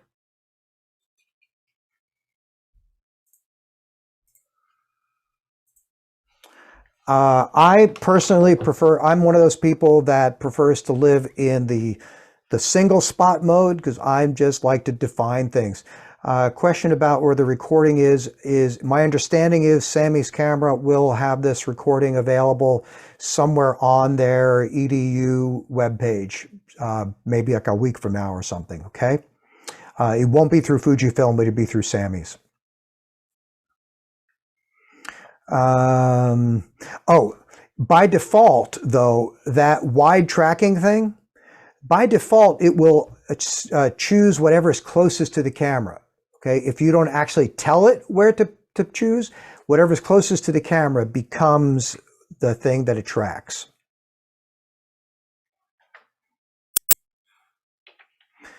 Okay, some autofocus settings. Continuous autofocus. You have AFC custom settings. You can tell the camera sort of what kind of behavior you want, and it depends on the nature of your moving subject. One of my favorites is number 2, and you can see how they show a cheetah. So imagine you're tracking a wild animal running through, the savanna in Africa, and there's a tree, and then there's the savanna, the tree, a savanna, the tree. Well, you don't want the camera to be constantly jumping from cheetah to tree, cheetah to tree. You want it to ignore the tree. So when you choose this setting, it basically tells the camera to not be so twitchy, to whoa, just slow down a second. When something changes, just wait a moment before you do anything, because you might not need to do anything. That's because I'm panning with the cheetah. So explore the AFC custom settings. There's different things. They do help with different kinds of action. The number of focus points. So like 425 is on the X-T4. They're on the GFX 100s. It's always got 425 points. On some of the cameras, it might be lower, but we always have 425 points on the camera. This menu item doesn't make those points go away. It just chooses what you see on your LCD. I find setting this to 425 point to be really annoying, because now when I want to move from box to box, it's going to move through every single one of those points. So when I move the joystick and I'm trying to get from the right side of the screen to the left side of the screen, it's going to take me longer to get there. So I prefer setting it to the lower number, but this is only what it's displaying on the screen. All those little tiny points are still there in between, okay? Doesn't make them go away. That AF joystick, the official name for it is autofocus lever, okay? Everybody calls it the joystick, because I find it brings me a lot of joy because it's really easy. That cannot be reprogrammed, but you can lock it, okay, and unlock it, and you can cause it to also require, if you save it to be, set it so it's not accidentally bumped. So remember I said you push it in to make the box go green, make it bigger and smaller. Well, if you push it in and hold it for 3 seconds, you're going to get this menu pop up. And the one in the middle, okay, instead of it being always active, the one in the middle forces you to push it in first before it's active. The one that says off turns the joystick off completely, and the only way to get it back on is to hold the button in for 3 seconds to make it active, for 5 seconds to make it active again, okay? So again, this might be something you want to do if you're giving the camera to somebody else and you don't want them to accidentally move the point around. There is a menu item on some of the cameras that can be useful. It's called Store AF Point by Orientation. This means physical orientation of the camera, not sexual preference. If you are a wedding photographer, this can be very useful for you. You're frequently, right, we're shooting landscapes for groups, then we turn the camera into vertical mode to shoot portraits. Horizontal, vertical, horizontal, vertical. So instead of having to move the autofocus box from, say, the middle to up to somewhere in the upper part where a face would be. When you set AF mode by orientation, the camera will remember the position of the box where it was the last time you switched from 90 degrees to straight across. Okay, it will automatically jump to that. That can be really, really useful if you're one of those people that is shooting from horizontal to vertical a lot. AF touchscreens, okay, like I said, the touchscreens can act as functions. So you can swipe left to bring up a function, swipe right to bring up a function, or up or down. You can, in the menu, turn that off completely. You can turn off the touchscreen behavior if you don't want it, okay? You can also have touchscreen work for functions or in playback mode, but not when you have the camera up to your eye. And this is a good thing. So EVF touchscreen settings, you can limit what part of the the LCD is actually active. Why is this a good thing? Because on some cameras, like the GFX 100, if I put this up to my eye, my nose ends up touching the left side of the LCD, which means with autofocus on the touch screen, sometimes if my nose moves that, I can be moving the autofocus around, or I can bring up a function. So if I don't want that, I dictate on the camera, I say I only want the right side of the screen to be active. Or I can say I don't want it to be active at all, okay? Drive settings in particular, so there's burst modes. Depending on which camera you have, you might have a maximum burst mode of 5. The XT4 is a screamer. Even in mechanical shutter, that's full on curtain mechanical shutter, it will do 15 frames a second in mechanical shutter. With electronic shutter, it will go up to 30 frames a second. Now notice, however, that 30 frames a second, you notice it says ES. In order to do 30 frames a second, it has to be electronic shutter. In order to do 20 frames a second, it has to be electronic shutter. But in order to get 30 frames a second, it's also going to crop the picture a little bit, okay? So just so you know that. There are some different bracketing things. In your drive setting, like I said, if you're going to do advanced filter setting, you first need to go into the camera to advanced filter setting and tell it which filter setting you want it to actually be. And then if you're going to do bracketing, so on the cameras, there's on the drive set, it says BKT on the physical knobs. Some of them have more than one, but BKT is going to perform some kind of a bracket, but you first need to tell the camera what kind of a bracket you want it to do. All right, so that's the first thing you do. Go into bracket select and you will tell it, I want it to do ISO bracket, I want it to do white balance bracket, whatever. One of my favorites is actually the film simulation bracket. This one is really cool. And for those of you who are just going to start exploring film simulations because you didn't before, this is a good one. So film simulation bracket means with one click of the button, the camera gives you 3 different JPEGs.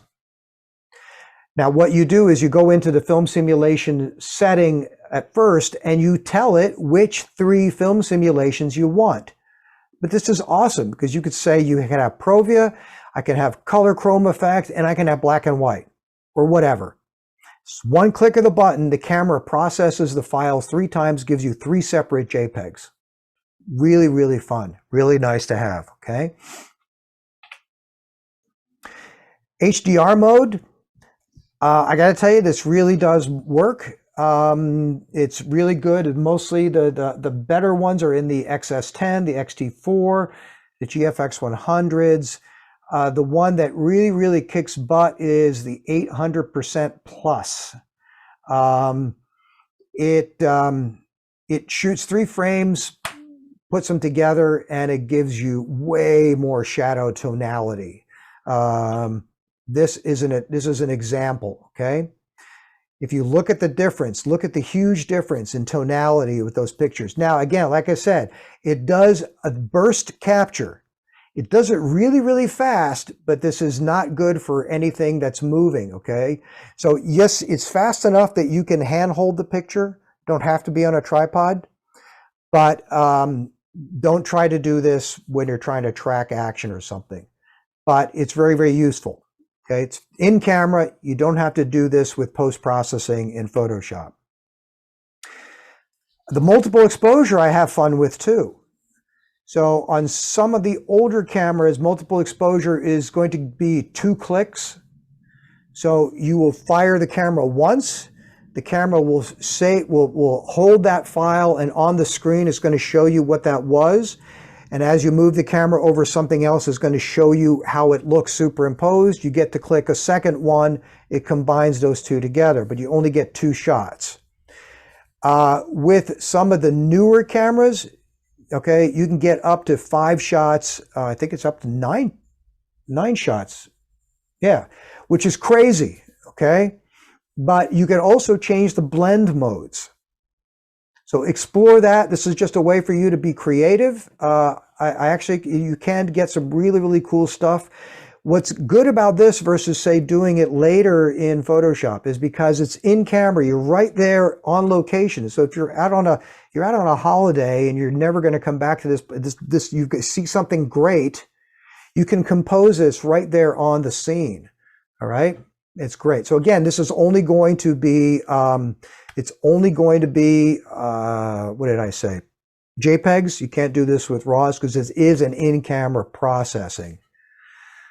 I don't remember if HDR is on the 50s. I'm sorry. At the end, I'm going to have to grab one and take a look. I don't have a 50 here next to me, okay? But this is what some of the multiple exposure stuff looks, okay? It can look great, it can look bad. I put in the upper right corner, this photographer, you need to look at her work. She's in New York City, Suzanne Stein. She's a street photographer. She shoots in New York, street photography, and she does multiple exposure in camera incredibly powerfully well. Look her up, look at her stuff. She is a genius at this. She's not afraid to do this, and she knows she's only got 1 shot at it, okay? But it's really, really great. Okay, sound and flash. I'm just bringing this up for some of your older cameras.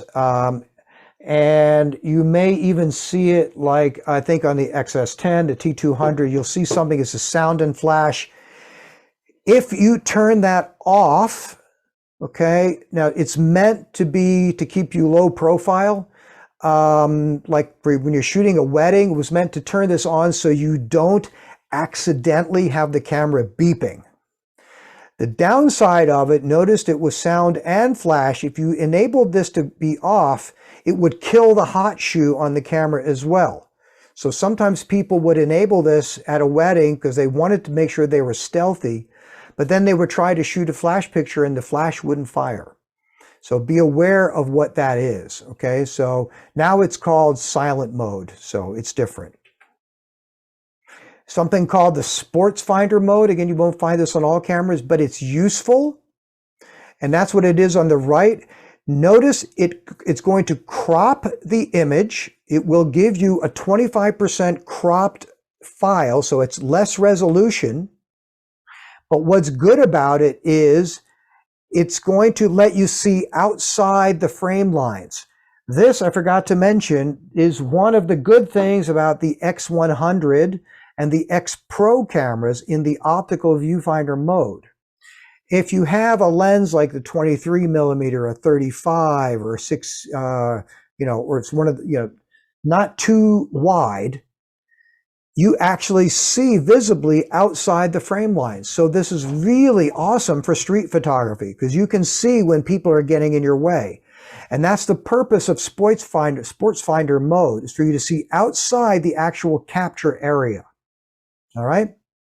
However, you do need to be in sports finder. You have to be in mechanical. It doesn't work in electronic shutter. Okay. But it's a useful thing. Then there's something called pre-shot. Now, pre-shot is electronic shutter only, not mechanical shutter. But this is kind of useful. Do I have an example? No. Where I've got my front yard, I got a lot of bushes that attract butterflies, and I have found butterflies are awesome to shoot, but they're really totally erratic. All right. You have no idea where a butterfly is going to land, and you have no idea when they're going to take off. So pre-shot is awesome for something like butterflies or birds. So what you do is you frame them up while the butterfly is sitting on the flower, and you hold the button halfway down, and the camera starts recording files internally.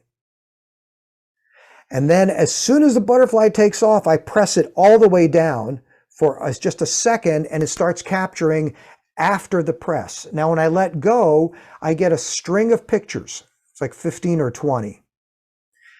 Some of them are before I press the button, and some of them are after, which means somewhere in that string of 15 pictures is the moment the butterfly decided to take off. There's no way to predict it. So having pre-shot is fantastic, okay? This could also be something for something sports, like say you're trying to get a runner that's going to steal second. They're leading off first base. You don't know when they're going to go. Put it in pre-shot mode, hold it halfway down, and as soon as they go, press it all the way, and you're going to start saving those files. Now, don't hold it down too long, because if you hold it down too long, it will dump the pre-shot pictures, okay? It's a really, really great thing to have. Contrast control, all right? In your Q menu, you'll see a setting for H, you'll see a setting for S. That's one's for a highlight, one's for shadow. You can tweak the tone curves a little bit on top of what the film simulations already give you.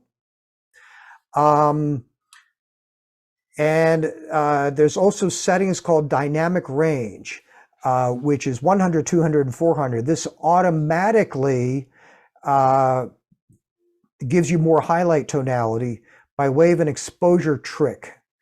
So with the cameras that are native 200, for example, when you go to ISO 800, you can actually get 2 stops more dynamic range in your JPEGs by going to ISO 800. Now, I should also point out this does also affect the RAW files, but it does it by way of a tone curve that's attached to the RAW file. So it actually tells the software to process the RAW file with a tone curve on it. But with the GFX, the 100s, because our native ISO is 100, so these automatic dynamic range settings kick in a stop lower than they do with the XT cameras. But it works. If you see that example, this is really, really great for white puffy clouds. It's really great for white wedding dresses. And again, this makes shooting JPEG much, much more user-friendly than having to shoot RAW all the time. Okay, so play with those settings. It's also really good for skin tones. Skin tones are very delicate. We overexpose skin tones too much. They look terrible, and you cannot recover the tonality in a skin tone. It looks bad.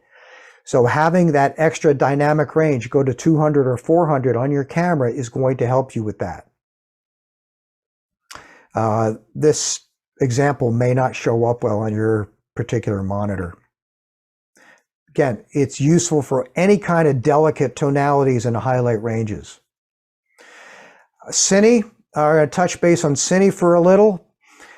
This is a basic setup, of an X-T3 in a cage with one of our movie lenses on it. For video settings, so we've got a dedicated video control on a lot of the cameras. It's movie mode. Now with the GFX XT4 and now in the GFX 100S, we have a locked in video mode. So when you move the drive mode into video, it locks you out of the menu settings for still photography. They're two totally separate cameras, okay? So whatever you do in the video, in the movie settings will not affect your still photography. Whatever you do in the still photography will not do anything in the movie settings. It's really, really nice to have that. When you are shooting in, say, not log, but shooting in the Rec 709 standard color, whatever settings you apply in the Q menu, so you can shoot sepia video. You can have the dynamic range settings affected in the video modes. All those things work. On some of the cameras with the touchscreens, the T3, the T4, and the XS10, there is something called silent screen control. Now, the purpose of this was so that when you were making exposure adjustments on the camera, as you're recording, all right, instead of having to have click, click, click on the shutter knob or the wheels, you do it by touch screen on the LCD panel. So it's 100% silent. If you turn that on though, there's a little tab. If you turn that on though, it completely kills all the physical settings on the camera. So you might be trying to change shutter speed on the lens ring or the shutter wheel, and nothing will be happening. That's because you've enabled the silent screen control. So you've got to turn that off, okay? The film simulations are really, really, really fantastic, okay? Especially with the video. My favorite one is something called Eterna. It basically looks like a motion picture film stock. And you should give it a whirl, okay? Something called log. So most of the high-end cameras these days have something called log. We even have it now on like our XS10. Log gives you 12 to 13 stops of dynamic range in video shooting. All right, it's in a wider color space. It looks terrible though. Really, really does. So if you go into your menu, you find it, you turn on log, you're going to go, what do I do with this? So this is pro level stuff. You need to color correct it, but it will give you much more exposure latitude, okay? Hybrid log gamma is a mixture of standard color space video and log up in the highlight regions, okay? It is an HDR spec. It's really good. It looks better on screen than just log, and it's still very, very gradable. And then the GFX 100s and the 100, so both of them, the big one and the smaller, also do something called ProRes RAW with an Atomos Ninja recorder. Okay, I do have a bit more to talk about. We've now been going 2 hours. I am going to take a 5-minute break, okay, because my throat's a little tired. So I'm going to leave this screen on. We're going to let the conference go. We're going to take a 5-minute break. All right, everybody? Is that cool? So I'm going to mute myself, and I have to refill my water bottle. We'll be back in 5 minutes. If you need to go, go. I understand. I've been talking a long time, but I do have more, okay?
Okay.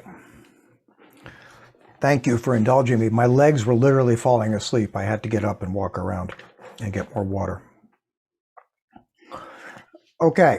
As we move forward, I'm going to max this out at a half hour more. I will be getting more into some tech stuff that's not so much camera menu related, but. All right. Video specs for everybody to understand. Thank you, Phoenix. I'm glad you're enjoying it. This is an example of what some of this stuff, so you should understand what the video specs are briefly. Yeah, I'm going to go through video specs very quickly. So this is a sum total of like all that kind of thing, and I know this makes a lot of you people scratch your heads. For those of you who are completely not into video, just bear with me for about 5 minutes here. In the X-T4, we now have 240 frames per second in HD recording. But so resolution is similar to what the resolution is you get in still photography, right? More pixels, less pixels. Be aware that, you know, currently there's 4K is, I don't want to say 4K is the standard. 4K is sort of the standard now for acquisition. Still not the standard for distribution. So acquisition and distribution are very different these days in video. Kind of like capture in still photography, you know, you're capturing something at 26 or 50 megapixels, and then you're just sharing it on Facebook. So live in the same world with digital and cinema. There's two flavors of 4K. One is called Ultra HD, and one is called Cinema 4K, DCI. Cinema 4K is 300 pixels wider than Ultra HD, so it's a little skinnier, a little more. It's a 17:9 aspect ratio instead of a 16:9 aspect ratio. There are 6K video cameras out there. There are 8K video cameras out there. The Olympics is going to be shown all in 8K. In Japan, there is a 24-hour-a-day 8K channel available. It's streaming only, though. It's not broadcast. I doubt we will ever, I don't know how we will ever see 8K in broadcast because we don't even have 4K in broadcast yet. So everything you see by way of an antenna is still only high def, okay? Which is 1920 by 1080 or 1280 by 720. There's two different specs for high def.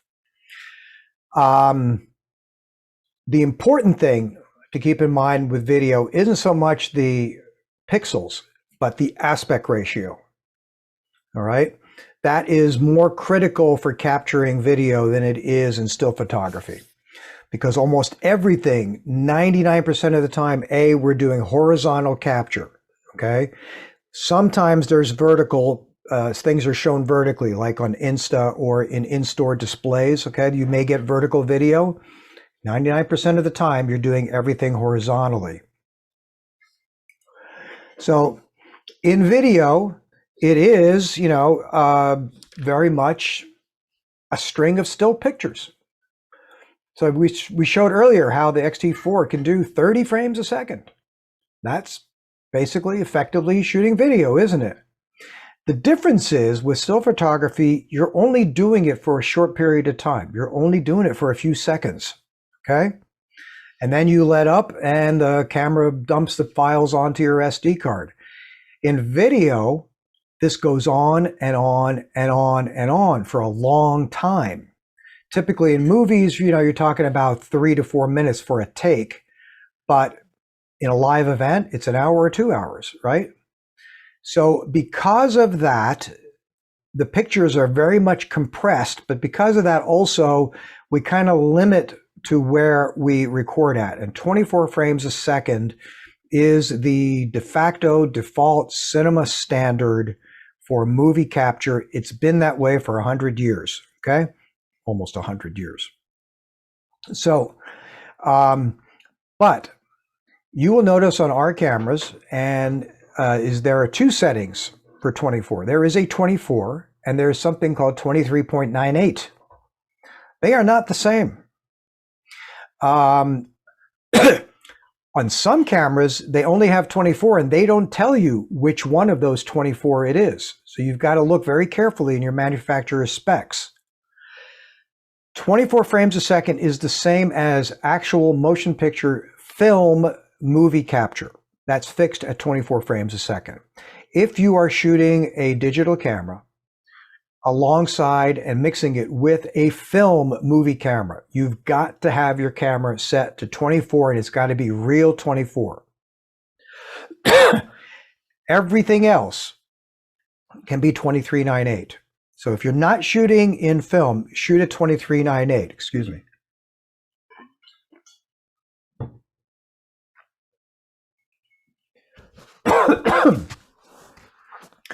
23.98 is broadcast 24, but it also is what everything else is done these days.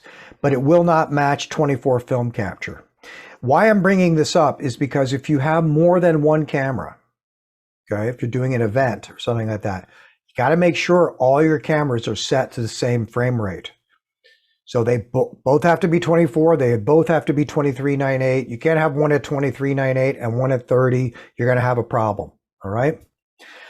Slow-mo is basically capturing at a faster frame rate than your playback rate. So typical movie playback also is 24 frames a second. But what if I capture at 120 frames per second? Well, now when I play it back at 24, it takes, there's five times the number of frames in there. So everything takes 5 times longer. That's what slow-mo is, very simple. If you really want in-depth explanation of all the video terminology, we're not going to do it here, okay? I've got a 30-minute long YouTube on this. Go to our YouTube, the Fuji Guys channel. If you go YouTube, the Fuji Guys, there's a whole bunch of stuff in there, but if you'll look, you'll find this Video Tech Simplified. It's on there, okay? Data setup in our cameras. So for those of you that have more than one card, first of all, I don't know if you noticed, but there's a save data setting in the menu. You can determine which card gets what. So you can have JPEGs on one card, you can have RAWs on the other. You can have movies on one card, you can have stills on the other. Your cards can do backup if you want them to. Also, you can edit the file names, all right? So there is that setup. It's in the menu, it's in the save data setup. You go into edit file name. You can put in your initials or whatever. There is also a field for you to do copyright and author. Those are not always the same thing. If you are being hired by a customer and the customer has had you give them a buyout of the image rights, they own the copyright. But you would still be the author, but you can do that in the different metadata fields. Now we're going to get into some little more esoteric stuff. Some of your older cameras, the T1, the T2 in particular had this, the T10, I think, the T20. This was kind of a nice thing, is that if you just held the menu OK button, the one in the middle, if you just held that in for 5 seconds, you would actually lock the camera. Okay, and you would see on the left, you see that little yellow icon. You get a little padlock icon. And then you could hold the button again and it would unlock it. Well, that's really handy, but unfortunately too many people were doing it by accident and they were complaining. So instead now you can still lock the camera, but you actually have to go into the menu and do it. And you can choose to lock everything, which is you would select all function. And then when you lock it, everything on the camera gets locked. In other words, nothing will change. Or you can go to selected function. You can go through the list and you can put checkboxes next to what you want to do. So if you're a studio owner with multiple cameras, you have multiple shooters, and you give out cameras to different photographers for different events, you can have that so that they can't change certain things, and that prevents mistakes. Remote app, I'm not going to spend a lot of time on because I'm not a big fan of it. Some things it does really well, some things it doesn't, but there is actually an update to the app coming sometime this summer. I don't know when, but they're going to rebuild it. It is available for iOS and Android. It's free, and some of the things, so it will talk to your camera by way of an ad hoc Wi-Fi, and that means it doesn't use the internet. Okay? It does not talk to the internet. It talks to your phone directly. So don't be afraid about the Wi-Fi part of it. And image transfer usually is done by Wi-Fi, but it also will take advantage of Bluetooth with some of the new cameras. And the Bluetooth enables the camera and the phone to talk to each other faster, but the image transmission usually happens by way of Wi-Fi. But there are some cool things like remote control. If you turn on the remote control on the app, okay, you can actually then see the picture that's coming from your camera on the phone. You can move the autofocus point around. You can change exposure. You can change film simulation.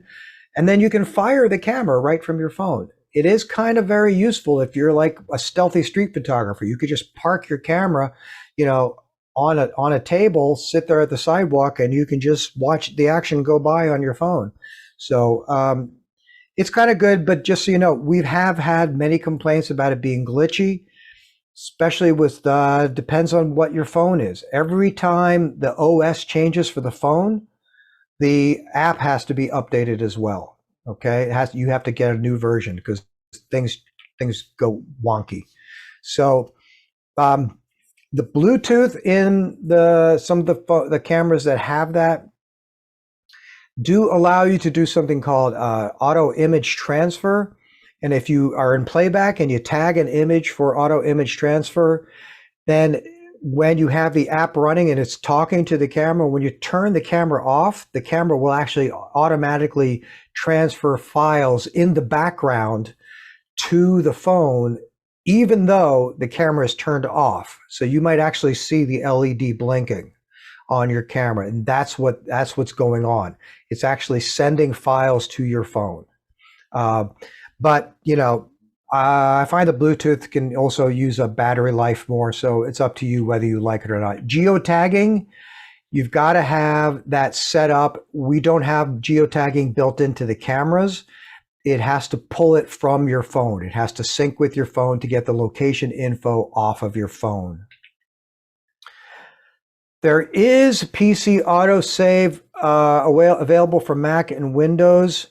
I am going to spend no more than this one slide on it. It's really wonky. It's very, very slow. There's a limit to the file size, and it requires that it goes through an existing Wi-Fi network. It has to have a router. Okay, you must have a router in order to connect to your computer.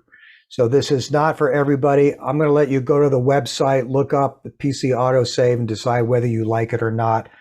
Now we're going to talk some more techie stuff, okay? The resolution. So yeah, hey, I got 102 megapixels in this small little compact camera. Do you need it? It's for you to decide. Once you see 102 megapixels on your screen, I'm going to tell you, you can't unsee it. You're never, ever, ever going to want less again. It's that amazingly eye-opening. But think realistically. Do you need giant files all the time? So if you look at the specs, you choose the resolution that's most appropriate. Even with JPEG, if all you're doing is shooting for something that's only going to go to a Facebook posting, if you're not going to make any kind of prints with this, anything, you don't need 26 megapixels. Shoot smaller files, okay? So the settings are large, medium, small is going to tell you how many pixels we're capturing, right? It's the resolution. Again, that's only for JPEG. What did I say about RAW? RAW is always the whole sensor. Large, medium, small is going to determine the number of pixels. And to the right of that, you'll see fine and normal.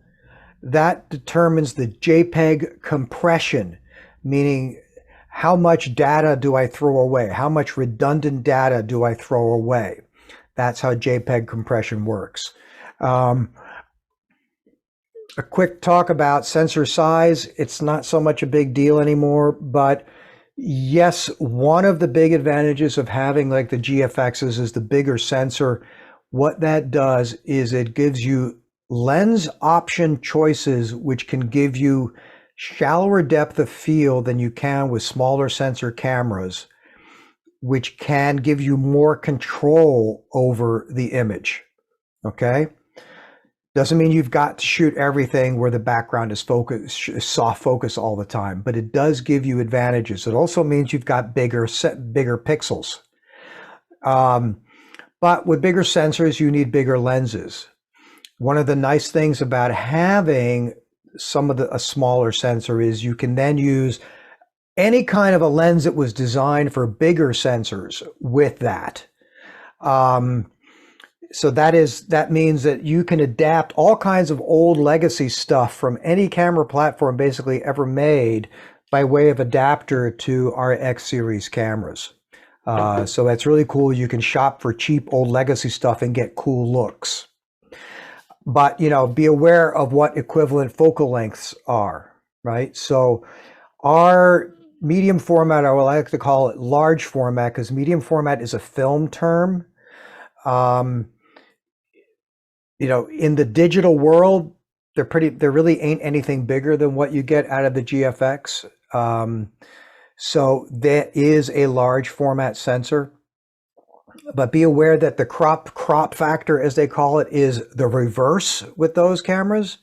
So you actually go down in 20% instead of going up in conversion. So that's something you have to get used to.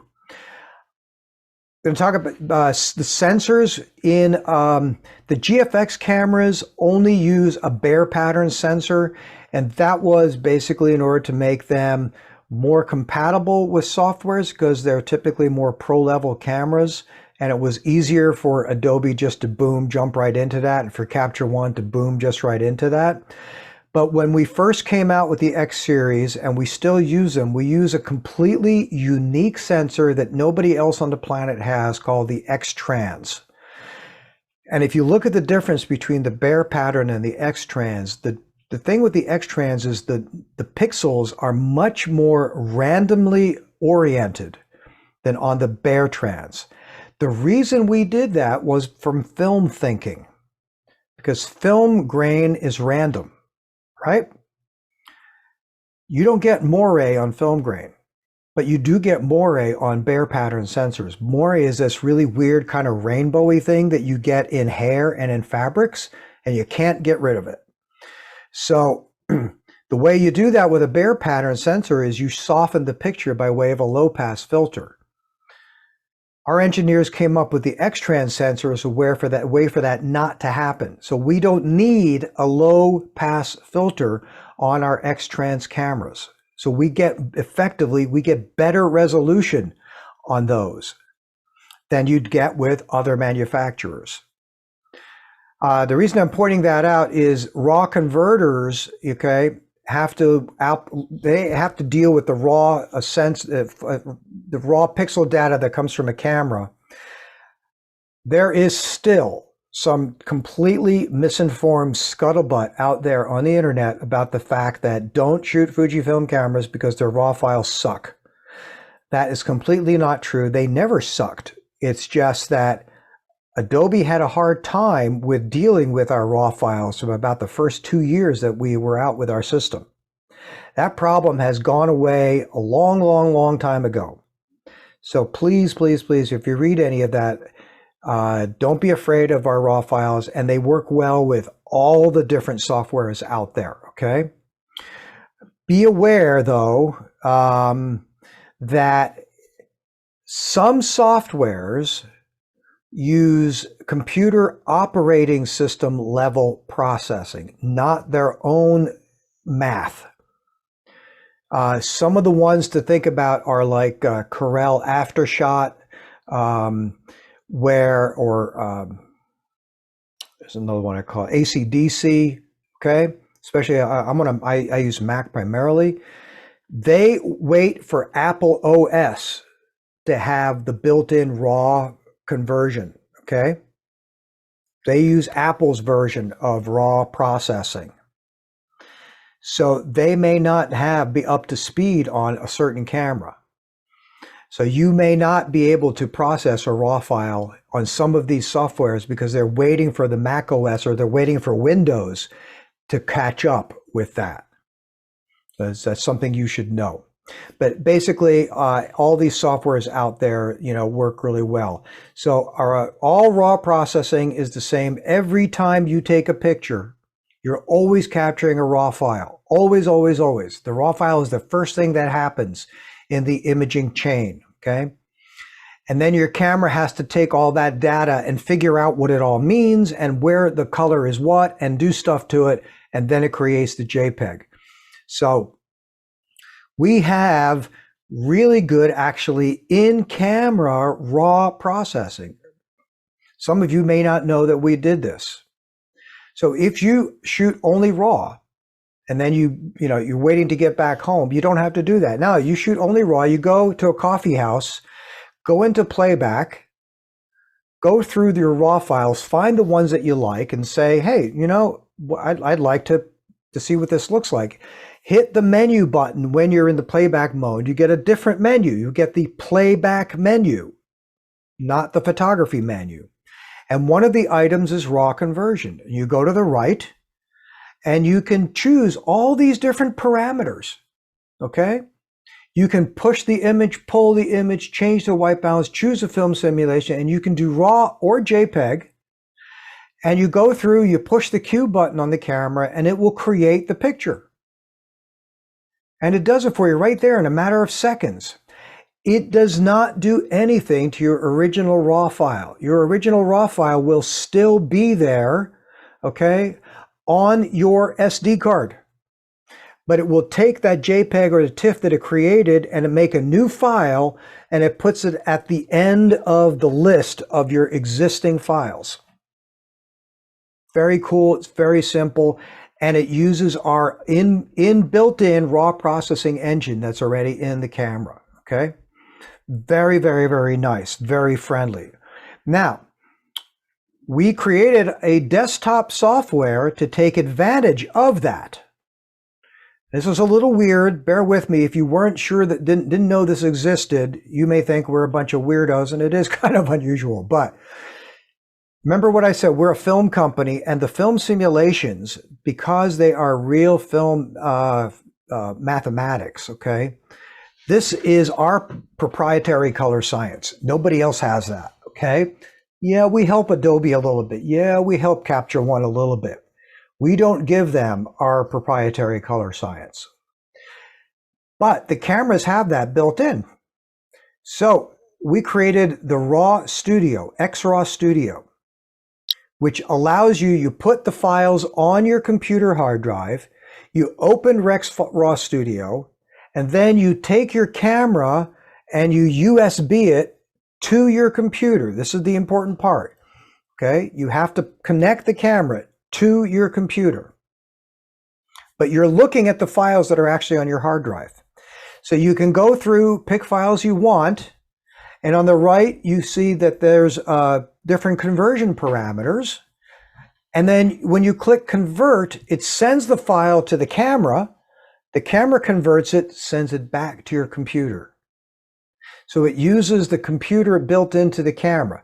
Again, it's not super slow. It takes a couple seconds, but it's free. This allows you to get completely matching looks on your computer that totally match our film simulations, because Adobe Capture One, everybody else's version of our film simulations are not exactly the same. This is just in case you wanted to know that, okay? And it's free. It's free. It's actually a very nice interface. It doesn't do a lot. It's just a browser, okay? It doesn't let you do any retouching, but it's decent. It's a little unusual. Now, so I said I shoot JPEG as much as I possibly can. Yes, because I can trust my camera. News photographers, they're shooting JPEG all the time. Why? Because they only have like 30 minutes from the time they shoot it to half an hour later. It's on the Associated Press website. Okay. Rest assured that JPEGs are great. There's people. These are pictures I happen to know were shot by a friend of mine. Okay, that I know were JPEGs. Okay. So don't be afraid of JPEGs. I just basically, I don't like more work than I need to. Now, I shoot a lot of video, so I do a lot of video editing, and for me, that's fun. But when it comes to still photography, I like to get it in camera as much as possible. So allow me to give you my personal rant about this. Because what you see is what you get, I feel very comfortable with that. People think you can't do anything to a JPEG, and that's not true. You can do a lot to a JPEG. Yes, you can. You just can't do as much as you can with a RAW file. That's the difference. So I say, think of it as just two ways to get pizza. You can go online, you can open up the menu for your local pizzeria, okay? Figure out what size you want, decide all the toppings you want, call them, order it, have it delivered, okay? And it's going to cost you 20 bucks, all right? Or you can have frozen pizzas in your freezer, and you open the freezer and you can say, okay, this one's got mushrooms and this one's got whatever, blah, blah, blah. Pull it out, throw it in the oven, and it's done. To me, that's a good analogy of the difference between JPEGs and RAW files. Now, you take that frozen pizza and you go, well, I can't do anything to it. Yes, you can. If all you've got is a frozen pizza that has pepperoni on it and you don't like pepperoni, pull the pepperoni off before you throw it in the oven. If you want extra pepperoni, cut up some pepperoni and put it on there. If you want mushrooms, throw some extra mushrooms on there, etc., etc. You can do that with JPEGs. Okay? The thing is that, if you're way overexposed with a JPEG, you're not going to be able to save it that much. If your white balance is really whacked out, if you shot tungsten white balance and it should have been daylight, you're going to have problems because you're moving the data too much.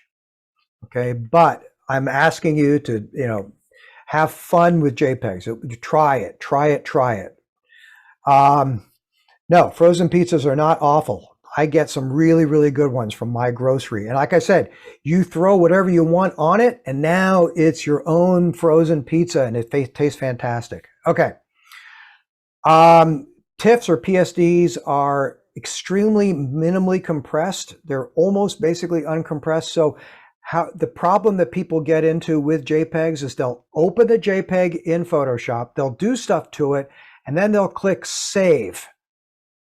Or they'll click Close, and the computer will say, do you want to save it? You'll say yes. So it takes that JPEG and it resaves it as another JPEG. Well, JPEG is a compression algorithm. JPEG works by throwing away redundant pieces of information and then putting them back together when you look at it. So when you just click Save, it's taken something that had missing information, now it's throwing it away again. Well, the first time it opens a JPEG, your computer reassembles all the missing pieces, okay? The trick to not hurting it is don't do save, but do save as, and save it as a PSD or save it as a TIFF. That way, whatever you do now, every time you open it, you can keep doing changes and closing it. You're not going to hurt it. Okay, by re-JPEGing a JPEG, that's where things start to look terrible, and that's why people are afraid of JPEGs. So there's different levels of compression in JPEGs. So you see that slider when you do save as on Photoshop, you'll see that slider that says, the quality level. So in the camera, it's the same thing as saying fine or normal or basic. It just tells it how aggressive to be. In the GFXs, you also will have a super fine, and that is like almost no compression at all. So I shoot large JPEG at fine, and that is really, really good for me, okay? So very little data loss. There are, I should mention in some of the cameras, there are compressed raw files, yes. But they are, again, I'm going to repeat what I said earlier. They are not lower resolution. They're still the full 102 megapixels. But what they do is they find ways with the mathematics to make the mathematics, they round off of the mathematics a little bit. So you do not lose any quality. You really don't. I've done some side-by-side tests and I'm still tweaking it, but I'm going to tell you right now, everything that I've seen is I have gone to the most compressed file, all right, on a GFX 100 and compared it to the uncompressed, and I have found zero difference in anything that I've looked at, in sharpness, in tonality, in nothing, okay? So feel free to shoot the compressed. They're actually really, really good, all right? Let's see, what's this question? Guys getting 80 to 100 shots per battery. So it sounds like, yeah, you definitely are supposed to get 400 shots, but some of that's going to matter. Remember I mentioned pre-AF. If pre-AF is turned on, that's bad. It also depends on whether your camera goes to sleep or not. It also depends on whether you're playing back your files over and over and over again, how much time you're spending looking at the files. Are you using the LCD or the EVF? The EVF uses less power than the LCD does. So, you know, you're going to have to play around with your settings, but you should definitely be getting more to 80 than 100 shots. I do. I also know that, I don't know if you're coming from a film camera or a DSLR, all mirrorless cameras get less battery life than DSLRs because you do have that live video screen. But 100 shots per is too low. Proper exposure, again, one of the secrets to JPEG is getting proper exposure. Because like I said, you can't move things around. So very quickly, just going to go into some JPEG stuff here on histograms, is understand how to read a histogram. As I said, I like having it on the screen. It's really, really super helpful. Every camera manufacturer will tell you the normal histogram looks best, like I said, where sort of the peak is in the middle. That's only if you have an even distribution of tones. What if you have a white bra, a white wedding dress up against a white seamless background? You've got white on white. So think about that for a minute. Think about the tones in the picture. White on white. That whole image is all highlights. Okay? Right? So your histogram should look like the one in the middle. You want all the tones to be to the right. Now, you don't want them clipped, but you want them over to be to the right. So that would be okay. So what if you've got, you know, somebody wearing black leather, it's at nighttime, it's outside, they're in an alley, it's all shadows, okay? Well, the histogram should be to the left. It shouldn't be in the middle because stuff shouldn't be gray. It should be shadow tones. It should be dark tones. So you remember, that's how you read a histogram, and use them. So use them in the camera, but also know how to use them in Photoshop. So my voice is starting to give out, and this is basically all. I'm going to stop the share at this point. I'm going to take about 5 minutes to answer questions because really I just can't talk anymore. Somebody's asking about the X100V getting hot. So hot is relative. I don't mean that to be a snarky answer. No, I do not find it gets hot. It all kind of depends what you're doing with it. So remember, the body is supposed to get warm because the body is channeling heat away from the sensor.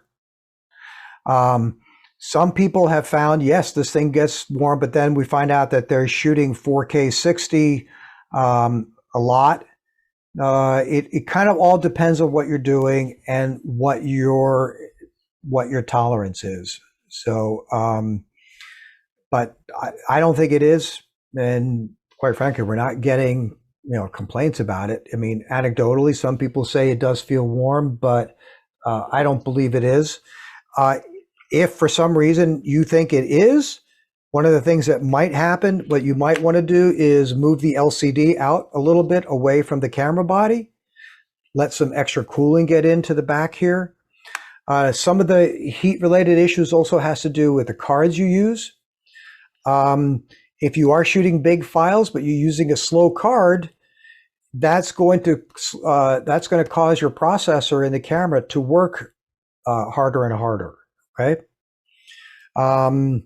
Also, some of the metal on the X100V is aluminum. The top and the bottom are actually aluminum. They conduct heat really, really well. So that's also some of it where you may feel it.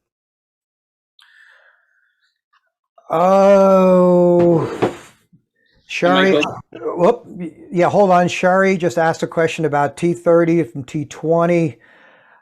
I gotta say, I don't remember. Honestly, the biggest difference, I believe, was a big change in sensor. Yeah, the T20 had the XT2 sensor, which was 16 megapixel. The T30 went to the X-Trans 3 sensor, which was 24 megapixel. So that was a big change. And with that came a change in processor. It got faster, it got better autofocus. I'm sorry, I haven't had my hands on a T20 in a long time, but that one did have a noticeable jump in picture quality and speed. Okay, so if you are still in the T20, the T30 is only like a $900 camera. You're going to be really tickled by the jump in performance. Okay, somebody was asking something audio. What was that? Go ahead. Hi, Michael. This is Awais. Thank you for a great presentation. I learned so much. Cool. Hey. I recently switched over from a DSLR from Nikon system to a Fuji and just kind of learning all the bits and pieces. I'm a food photographer here in Toronto, and occasionally I'll shoot on high-speed sync for any pouring or splash photography.